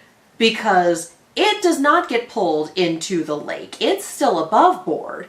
And the lake has started sending out people that it's eaten to try to get it back. Because Alan made it work in the first game. It worked in that story. He was able to use it to free his wife at the cost of himself. And because that worked, that's the rule that the dark place has to operate on now. And that's such a fun thing. Oh, yeah. It's very much Uno reverse, activated my trap card, turnabout is fair play. Like, it's all so great. It's all of that. These games are great, guys. It's very well structured. And so that's where we have a series of cult murders, essentially, which is why the FBI is getting pulled in. But the thing is, all the murder victims are people who got eaten by the lake 13 years ago, and the lake is spitting them out as corrupted people, as taken, essentially zombies, because they're all very much dead, to go do its bidding. And the cult has just kind of been watching and waiting for them to show up, and when they do, they kind of ritually sacrifice them, which is pretty fucked up. But part of it is they take out the hearts, they put the clicker in there, and they click it to be like, okay, and you're done. That keeps you from coming back. And the one time that they get interrupted, we wind up with a whole-ass, full-ass zombie on our hands because of that. Nightingale coming back to life in the morgue. FBI agent in the first one who was so fucking convinced that everything ever was Alan's fault. And then got eaten by the lake. And then was the first person that... the start of the game. He's the first playable character. He's the tutorial character in terms of this is how you walk, this is how you run, this is how you manipulate the camera, etc. So you're playing as Zombie Nightingale who got spat up from the lake until the cult catches you and McMurders you, except they get witnessed by people who aren't supposed to be there. And that's part of what sets all this off. A writer and a true crime podcaster. Yeah. Even those are like kind of important, like these very side characters, they're still very important to the plot. And at one point there's a scare about, I'm sorry, did this playwright get eaten by the lake? Oh shit, oh fuck. And then you get the Lake House DLC and you're like, so not quite. Relieved to see him in the DLC. Oh my you guys God, have no I idea. Thought he was dead. Like, oh yeah, we thought he got, and that was not the case. That was such a relief to find him in the DLC. Full on joke was, he has to get out of here. He's gonna get killed. And then it was, oh, the FBC has him. That's not better, but it's better for our purposes. He's alive. We're gonna talk about the lake house at some point. But I was going to say, just to kind of keep a look at the time, how are we doing? Let's see. We've talked for 2 hours and 40 minutes, for an hour and 40 minutes already. Still got an hour of footage on the camera. We're good. We knew this was going to be a long one. Yeah. We were well aware. So just how it structures all of this, how it brings back recurring characters, how it brings new ones in. God bless Yako and Ilmo. Those are also live action segments, and they're all make just... me hate you, brothers. I love you so much. They're all just... These guys do so much. They run a janky-ass coffee-themed amusement park. They actually have a coffee, brewery. They do tourism and guided hikes and whatnot. Their live-action commercials are hands down one of the best things in Alan Wake 2. Yako is one of those people who would be a straight up, if he were in a larger city, he would be a straight up entrepreneur, and he might even be an extremely successful one. Ilmo just wants to vibe. And so seeing the commercials of these two, where Yako's really super into it, and Ilmo's like, oh no, my coffee is bad.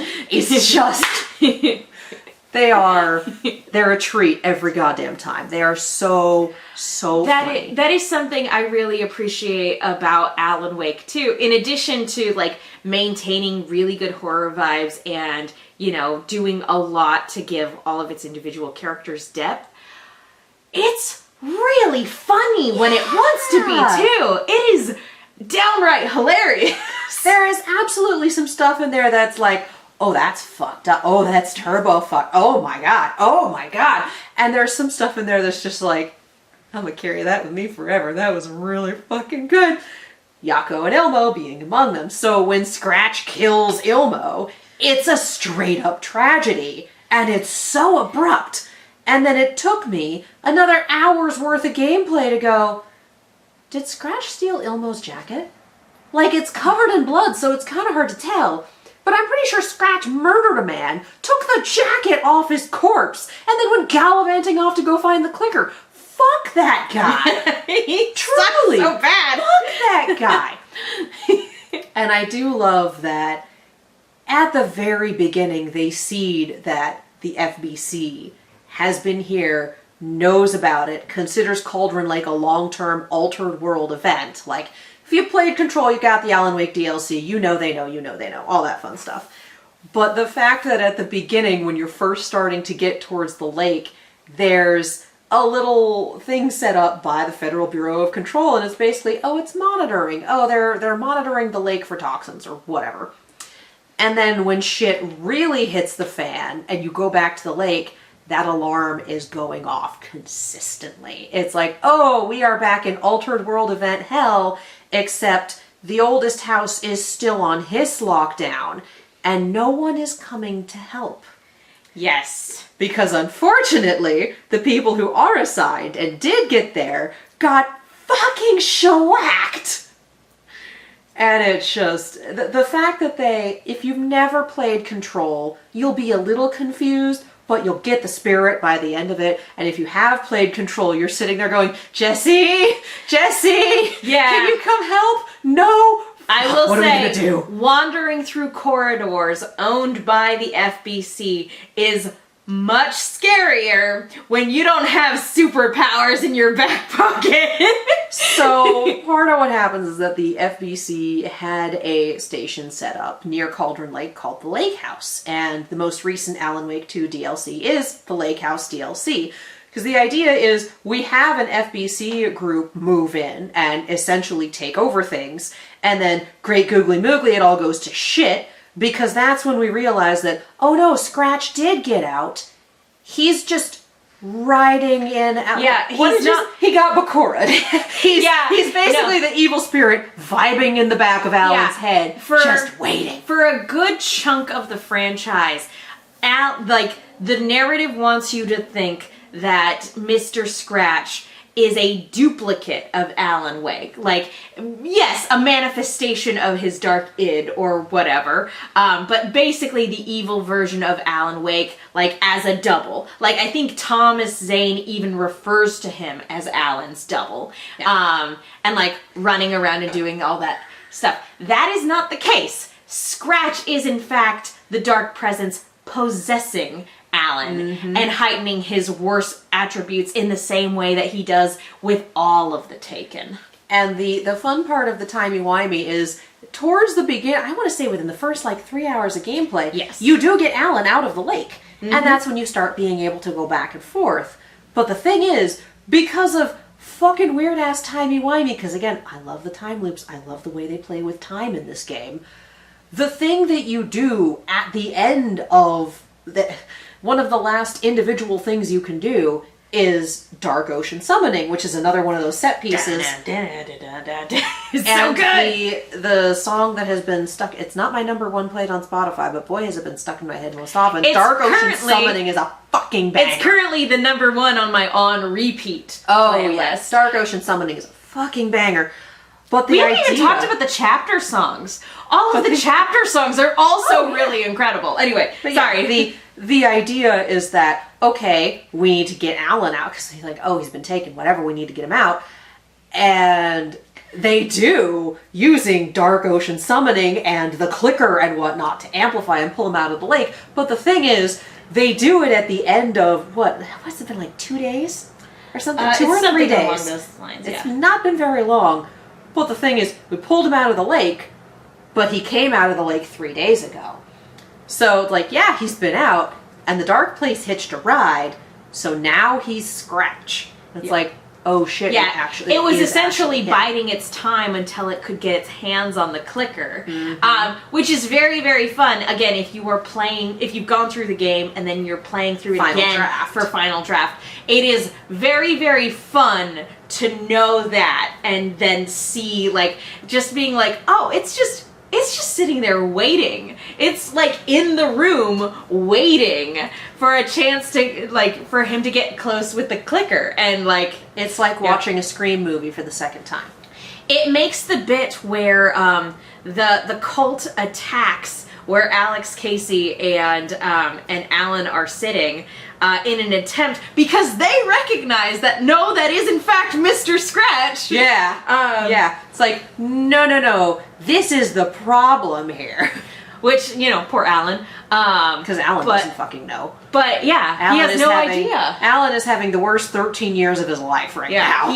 And still is. He absolutely got bakured. It makes that whole sequence where Alan passes out and then wakes up in a room covered in blood and entrails. Like, that is horrifying the first time you watch it, and you're just like, oh man, like the dark presence just came, or Mr. Scratch came in and fucked up everything. Like, maybe we were wrong for making fun of Mr. Scratch all that time. And then the second time we play around, it's just like, oh, that's why he blacked out, is because the dark presence took over his brain. He did this, and then went, okay, you can be back in the driver's seat for a little bit. Go find the clicker. Okay, bye-bye.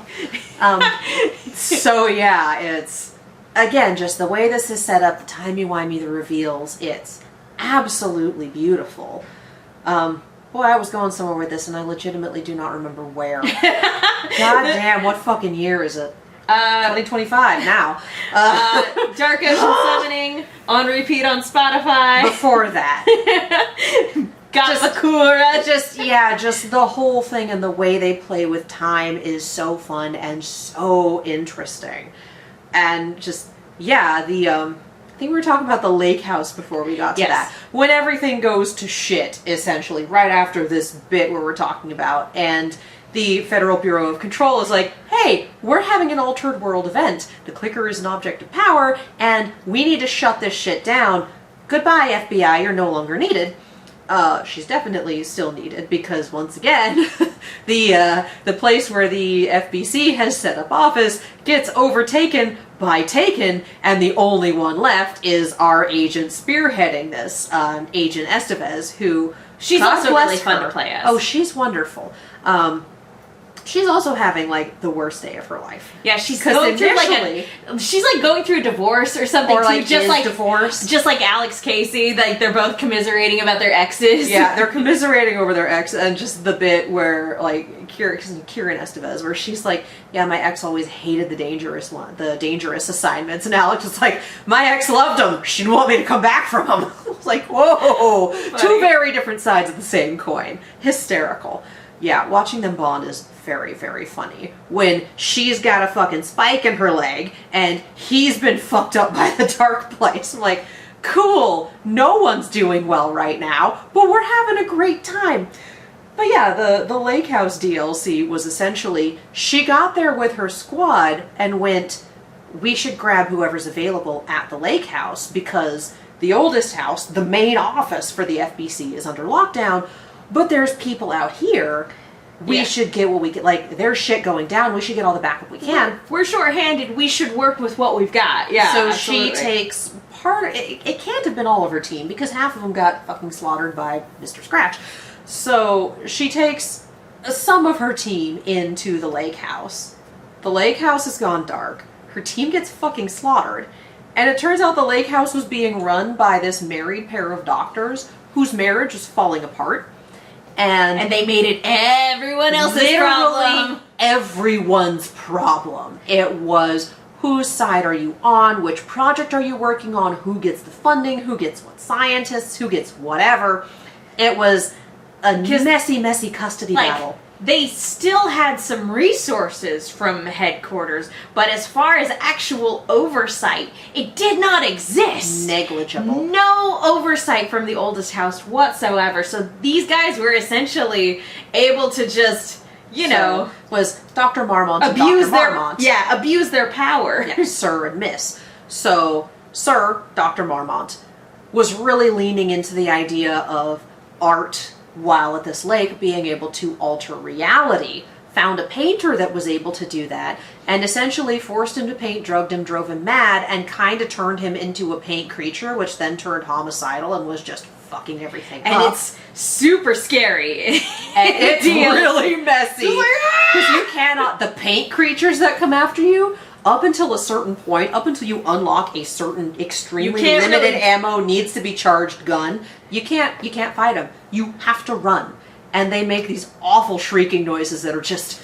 I definitely got jump scared multiple times. I was like, ah, it is some, like, later game Resident Evil sort of gameplay. Where it's like, you're good, you're fine, and then you turn a corner and you're fucked. And then as a reward for getting through all that, you get the big gun that can shoot them real good. Anyway, sorry. But the big gun has extremely limited ammo and has to be charged before every shot. So this boss fight is not easy. Dr. Marmont, Madam, was instead focusing, focusing on Alan Wake's writings as a way to manipulate reality. But it was essentially going the ChatGPT way about it by wanting to do the, monkeys and typewriters eventually make Shakespeare sort of thing, and analyzing sentence length, sentence structure, how many words on a page, how many pages in a chapter, what is it about, and was trying to build the infrastructure of an Alan Wake story with none of the thought or the heart. So again, it was basically ChatGPT. Like, they were making typewriter Alan Wake ChatGPT, and the game is very, very clear about, hey, this is fucked up, don't do this. Like, it's very obviously the wrong way to go about creating art. Both of them are very obviously the wrong way to go about creating art. The dark place in and of itself is poison as is, and essentially feeding it this garbage is in no way, shape, or form going to help the situation. It's going to recognize that you're feeding it garbage. So they're both having this terrible rivalry. Marriage fell apart. Who gets the funding? Who gets the scientists? Who gets the my way is right, fuck you. And they open a threshold to the dark place, which is just a great plan overall, you guys. Just a great way to do things. And so we have Dr. Marmont, Sir, who I think was still around and kicking by the time he made it down to the lowest level where the threshold is. I don't remember, but I think he was still himself. No, I think he had just, I don't know how long, but he was definitely a Taken when he got taken out. He was a little... Because it was making you think that he was going to be the boss fight. And then Dr. Marmont, Madam, rolls up, knocks him down, and caves his head in with a piece of rock just over and over and over. Which is and so God fun bless Agent Estevez watching this and just goes, typical Marmont bullshit. I'm like, oh my god. The literal best way you could have followed that up. And also, Yeah, which is absolutely hysterical on multiple levels. One, it's just a really funny thing after having gotten all the backstory. But two, the dark presence is always a unified front when it comes to fighting Alan or trying to get the clicker, things like that. Yeah, everyone's on the same damn page. It's got all of these individual pieces, but it's always hive-minded. Yeah, it's always the dark presence against the player character. This is the only time we ever see Taken violence. Yeah.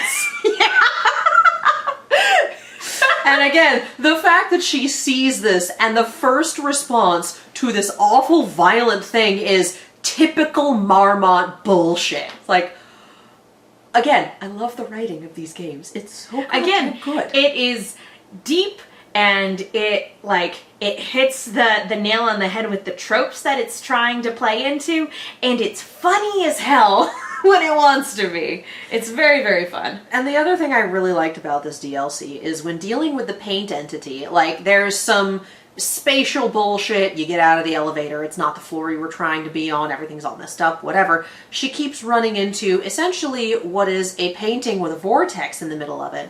And it is what this painter that Dr. Marmot kidnapped, drugged, forced to paint, fucked up, etc. It's essentially what this painter has become. And we see her, every time she runs into something supernatural, stop and try to talk to it. She's very obviously stiffly following protocol about, I'm an FBC agent, you are this, like, can we have a dialogue? And then it works with the painting, like it starts talking back to her at her first, holy shit, it worked.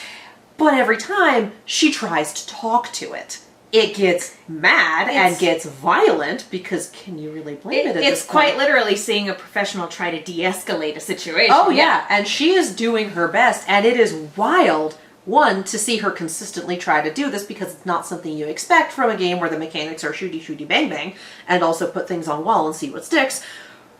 It's wild to see it happen, and it's wild to see it work, and to see her react to it working. Because you get the feeling that this is what she does to every single thing that comes because it's protocol.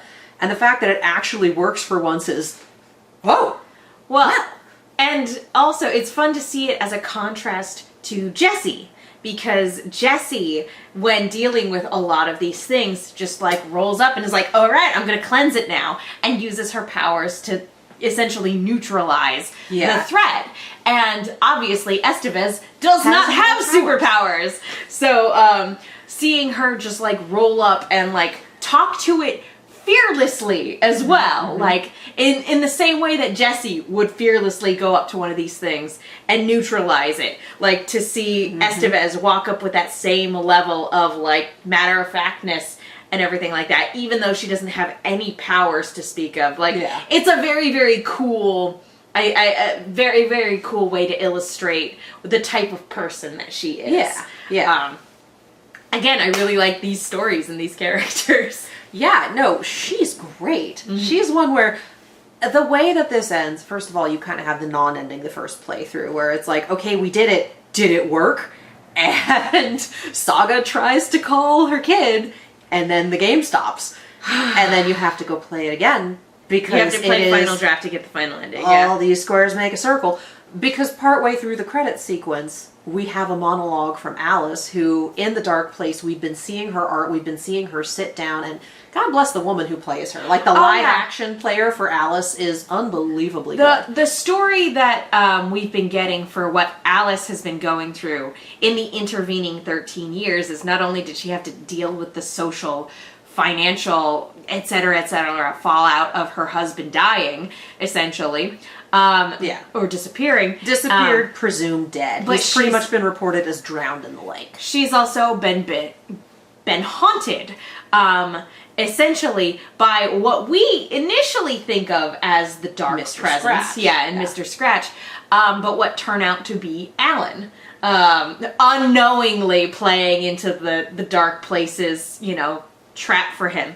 And so... Because, again, there's no separate body, there's just him getting Bakura'd. Yeah, so she's been haunted by... And you get these little video diaries from her throughout the narrative, and you see the toll that it has taken on her life to be haunted by the angry, possessed version of her husband. Just like, it was Alan, but it wasn't him, and he's so angry, and I'm trying to figure this out by, like, setting up cameras. Like, it has wrecked her life. What we haven't mentioned before is that she's a photographer by trade.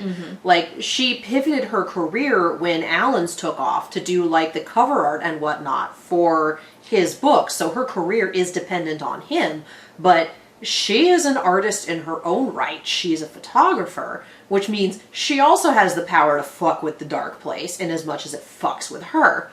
And she was stuck in there for about a week in the first game. Like, that was the whole thing, was Barbara Yaga had her. and Alan got her out. So her whole thing, like, we see it play out, and the way that this exhibit ends is she sets up a camera with multiple takes and walks off a cliff, and the narrative is that she committed suicide. Well, you play through the game once, halfway through the credits, we get another video from her explaining, I'm going back to the dark place. I'm going to get you out. And the idea of time loops is when you're doing, it's like, it's not doing the same thing over and over and over. You can spiral down, but you can also spiral up. Yeah, it's you make not a loop, incremental it's a spiral. It's not a loop, it's a spiral. You make incremental changes every time, and we're finally at the point where we're ready to take that spiral upwards. So then you start the New Game Plus, which is Final Draft, which does give you all of your, you don't have all your ammo, but you have all your weapons. Oh, which that was is so nice. Pretty fucking great to just start the game with a shotgun and go, Hey, alrighty. Thornton Mulligan! very much just like, this is my boomstick. I don't have the S-Mart bit memorized. That's It's you. okay. So, yes. yeah. So- and then setting it to story mode to play through the second time, because, like, we don't need the same level of challenge. We're just trying. No, it's a new I will say, opening monologue, which is really fun. I think I was very frustrated at the prospect of having to play through it again to get the true ending. Because again, we had played through Alan Wake and we had played through Control, and we were, trying to unlock all of the individual side quests and everything like that. And so by the time... other thing is, we don't own a PS5. No. Every time we played a PS5 game, we've borrowed a console. So we've had this console for 6 months? No, it wasn't No? that. Well, we at this point we have now, Yeah. but at the time, no, like we had only had it for about like 2 or 3 months at that point. But like at that point, I was like, okay, I'm ready to be done. I don't like borrowing something that isn't mine. I want to give it back. And we play through it, and then I found out, like, oh, we have to do a second playthrough, and I broke the news to you before we'd even finished the first one. And I was we like, were so no! close to done, but then it was like my out of like my literal like thing that I said was like, I was so close. Yeah. Like, no, I was almost free. There is something to be said for one. no. There's something to be said for story mode, which I am very grateful for, because yeah, we did not need to do the same level of challenge for the second time around. We already know what we're doing. think that, like, again, because for most Alan Wake fans, I feel like they played the first game 10 years ago, 10 plus years ago, like, they did not have the same experience that we specifically have of playing through Alan Wake, Control, and Alan Wake 2 all boom, boom, boom right after each other. Like, I was ready to be done when we finished Alan Wake 2, and so to have to go through it again, that added a chunk of time to that particular 20, 30 timetable. hours. I was ready to be done to close the door on it so we could do a video and everything like that. Yeah. And, like, I wanted to gush about it. I wanted to do stuff like that. I was like, I don't want to go through it again. However, you are absolutely right. From a gameplay perspective, where a central element of the story is that it's a time loop, and the characters are constantly having to go through things again and again and again. Of course you have to play it again to get the final ending. And I think if we hadn't played 2 games in a row in the same world for the express purpose of getting to this point, I think it would have played a little differently for me. Yeah. I wouldn't have been as frustrated with it. That being said, I don't think there's enough different in Final Draft to justify it if you were an adult who is short on time. Yeah. If you were an adult who is short on time, play through it, and then I'd say pull up a YouTube video to see the differences. Yeah, for the differences. There's some stuff that's new. The opening monologue in the Final Draft is new, which is really fun. As soon as we got through that opening monologue, I was like, never mind, I'm in it, let's go. This is great. And of course the ending, you get the true ending. It's a happy ending, we fix the story, etc. I would have loved to see, I just wanted to see Saga and Kieran talking about shit afterwards. That would have been great. It's like, okay, we fixed it. I also would have liked to see Alice and Alan reunite. God, God, right? Because presumably this also yanked Alice out of the dark place. Presumably. Yeah. Who knows? Yeah, because Alan has now... The way it ends is, you know, Saga shoots him with the bullet of light, and that destroys the dark presence, and he has now... They are now free from the loop because he has now ascended, and he is now the master of not one world, but many worlds. In what I assume is maybe a similar way to Mr. Door. Maybe. Maybe? The DLC gives us backstory to Mr. Door that might also just be like DLC specific. We can talk about that in a minute.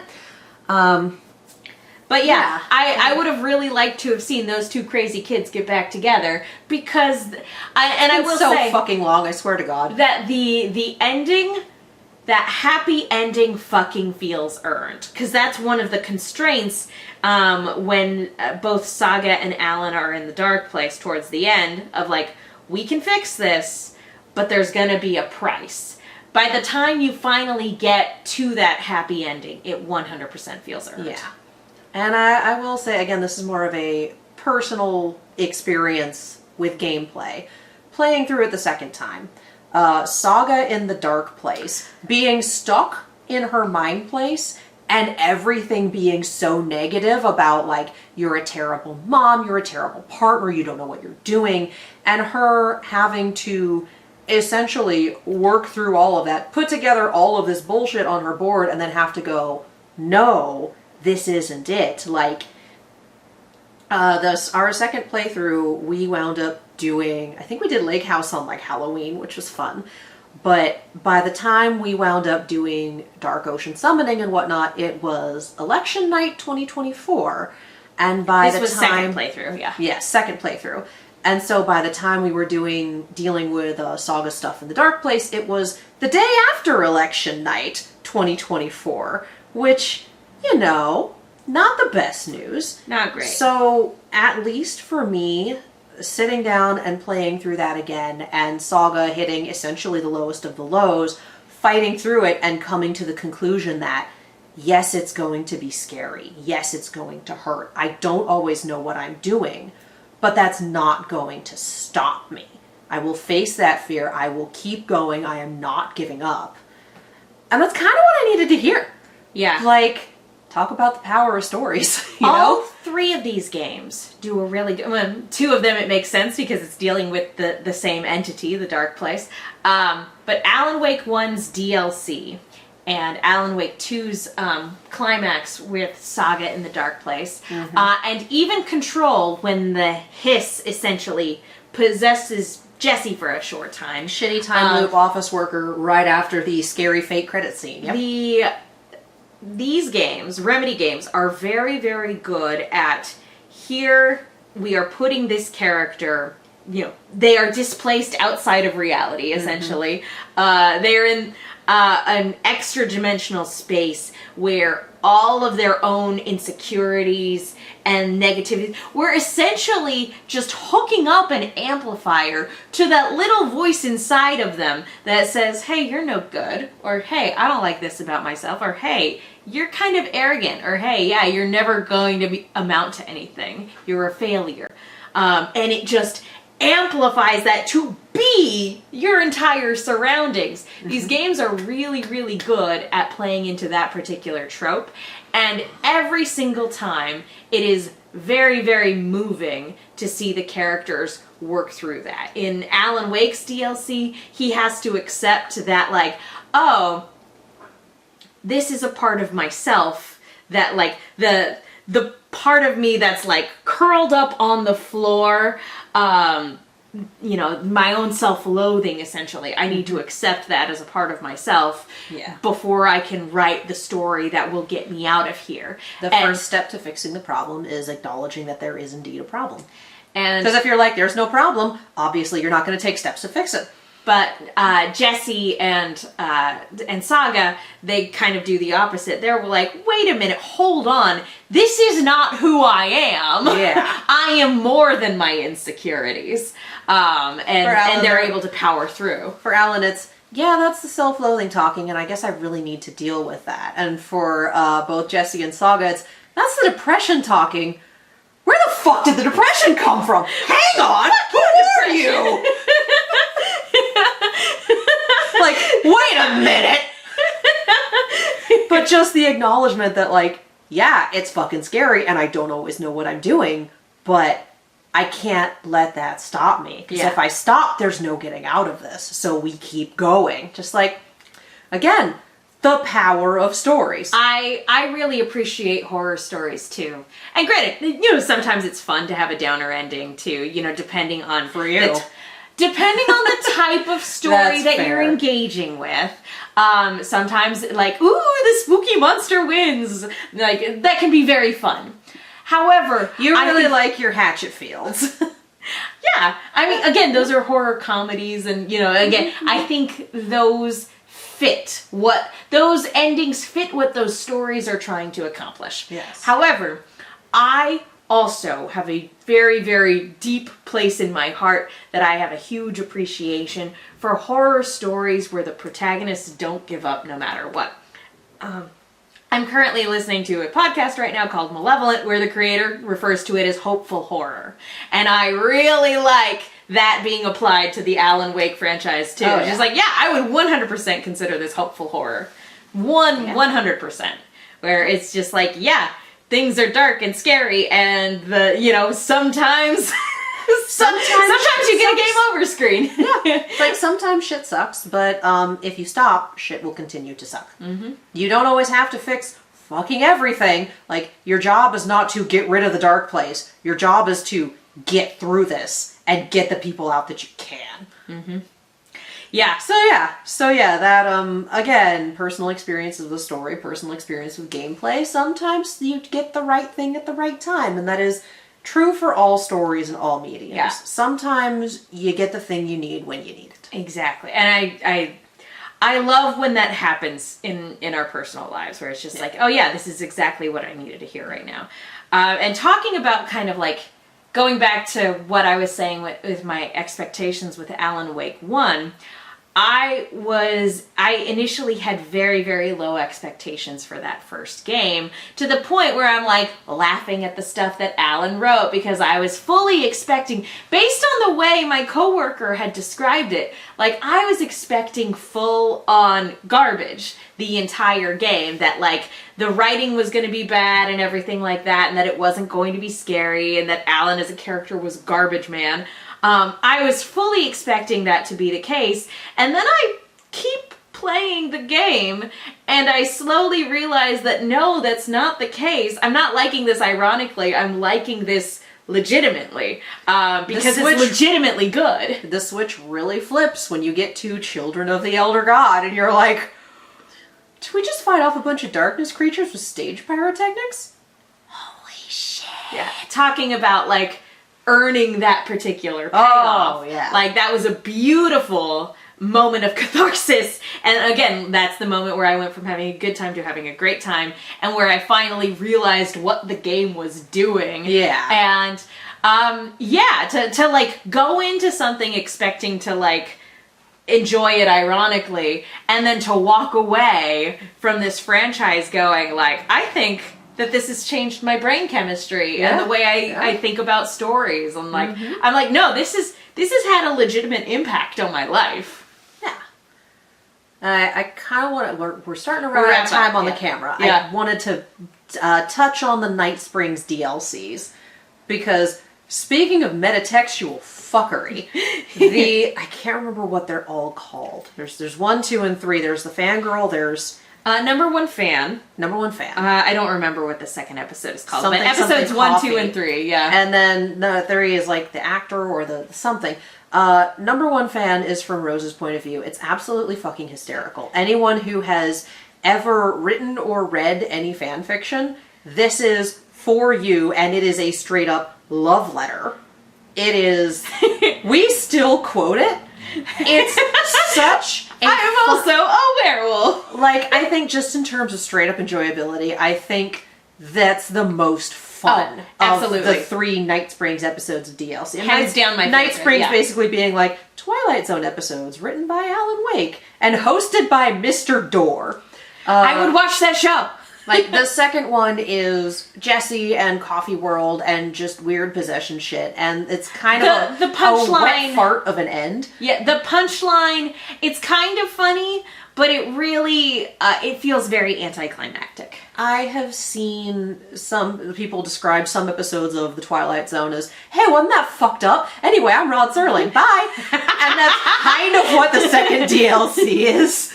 The third one does some of the best messing with mechanics and narrative that I think I've ever seen a game do. Because the idea behind it is dimension hopping and one person, there being versions of one person in every parallel dimension. It's definitely a huge wink to everybody who played Quantum Break, who is not us. Who's not us, but still. We didn't even talk about the sheriff. Poor my Sheriff sweet, wonderful Breaker. boy. Yeah, Mr. Door has been kind of like you at that guy. And the DLC is, again, it's an episode of The Twilight Zone, but it's about that Sheriff Breaker, essentially, but a different version of him that's an actor than in a Quantum Leap sort of show. In like where we start off, it's the actor who plays him. Mm-hmm. Like Sean Astin, right? Is it no, Sean? no, that's not his name. But yeah, the guy who plays Iceman in the X-Men movies. Oh, whose name I forget. I can't remember either.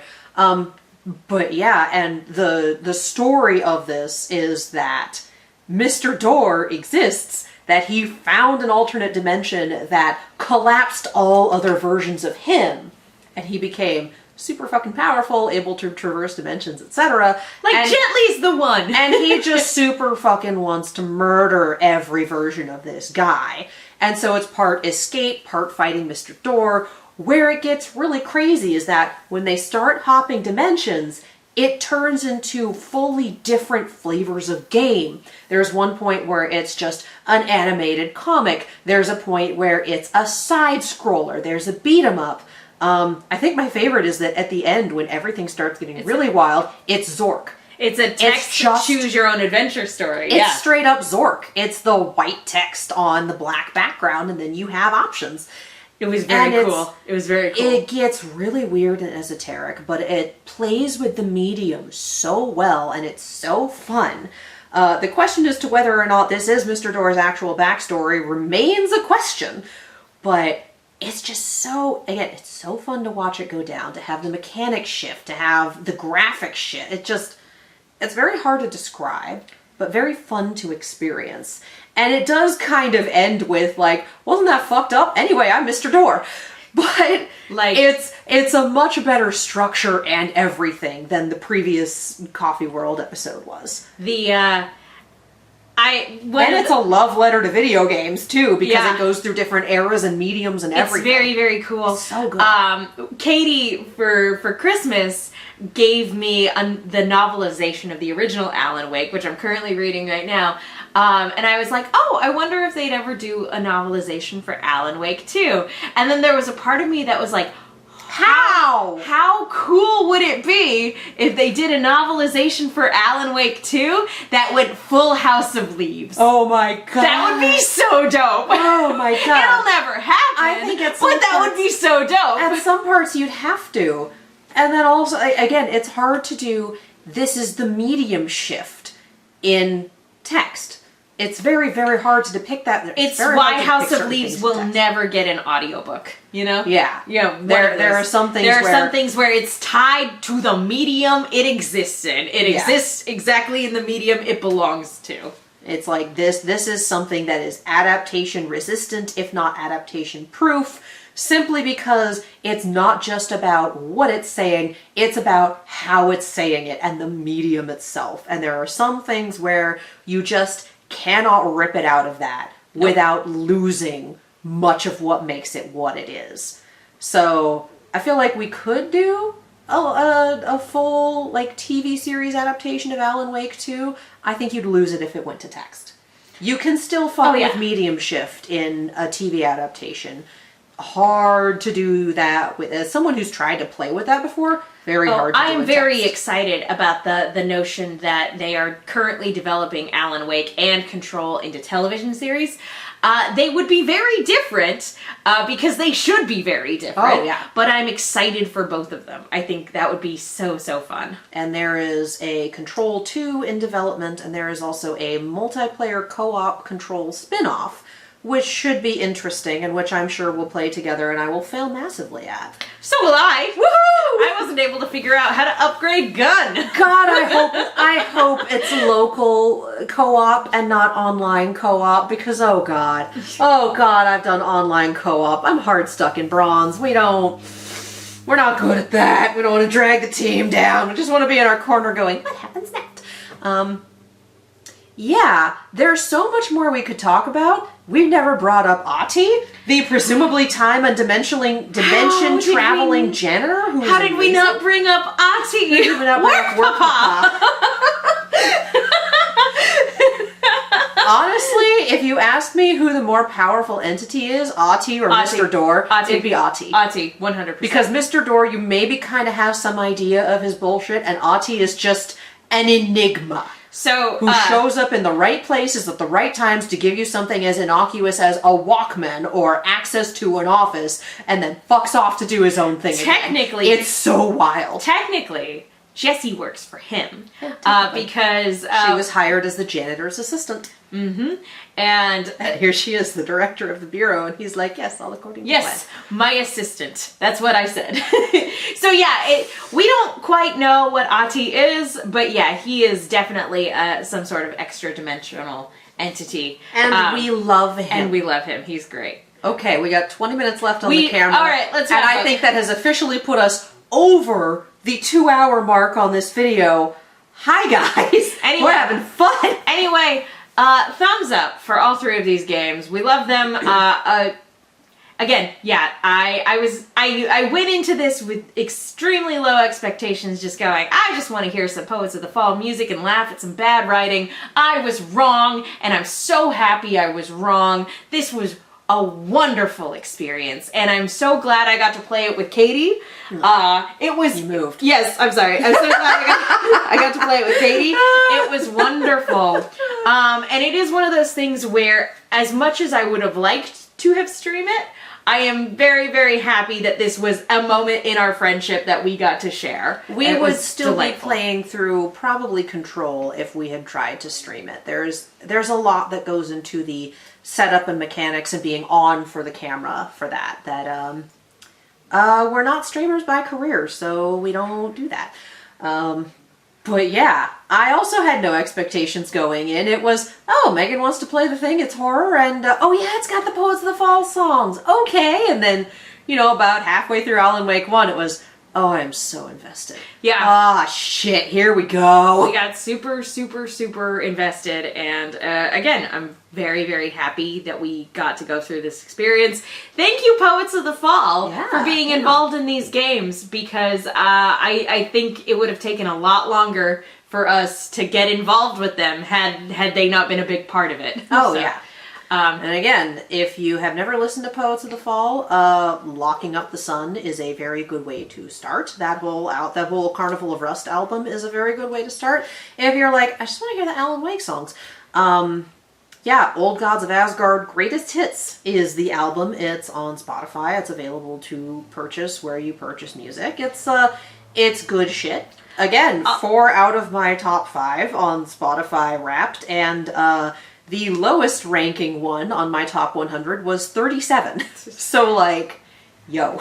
Also check out War, if you haven't already. Mm-hmm. It's on their Twilight Theater album, but it's featured in Alan Wake 1 as a song you can hear on the radio. Just randomly. Yeah. And if you're also looking for additional Alan Wake songs, Heroes and Villains, I think, is from their most recent album, Ghostlight, which it features in the credits of Alan Wake 2, and they are credited for both as Poets of the Fall.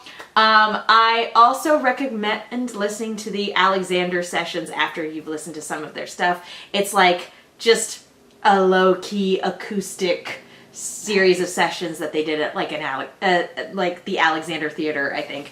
Those are lovely. But anyway, we gotta wrap up. Anyway, Katie, where can people go if they want to keep up with you? You can follow me all over the social medias, including Blue Sky now, as well as YouTube and Twitch at Kiaxet. That is Kiaxet. I don't know what streaming is going to look like in the future, but we do have a recent video on that channel about Sonic 3, the new movie, which we had so much fun, you guys. It's a good time.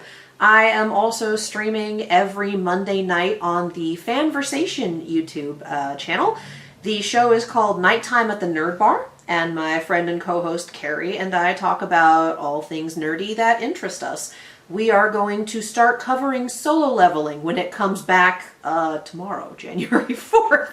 So if you are interested, hop on by, pop in the chat. We have a good time. That is Mondays on the Fanversation YouTube channel at 7:30 p.m. Pacific. And I'm Megan. You guys can follow me on Twitter, Instagram, Blue Sky, and Threads, I guess. I don't really post much these days, but I retweet a lot of horror podcast fan art and video game nerd. But yeah, you can follow me there.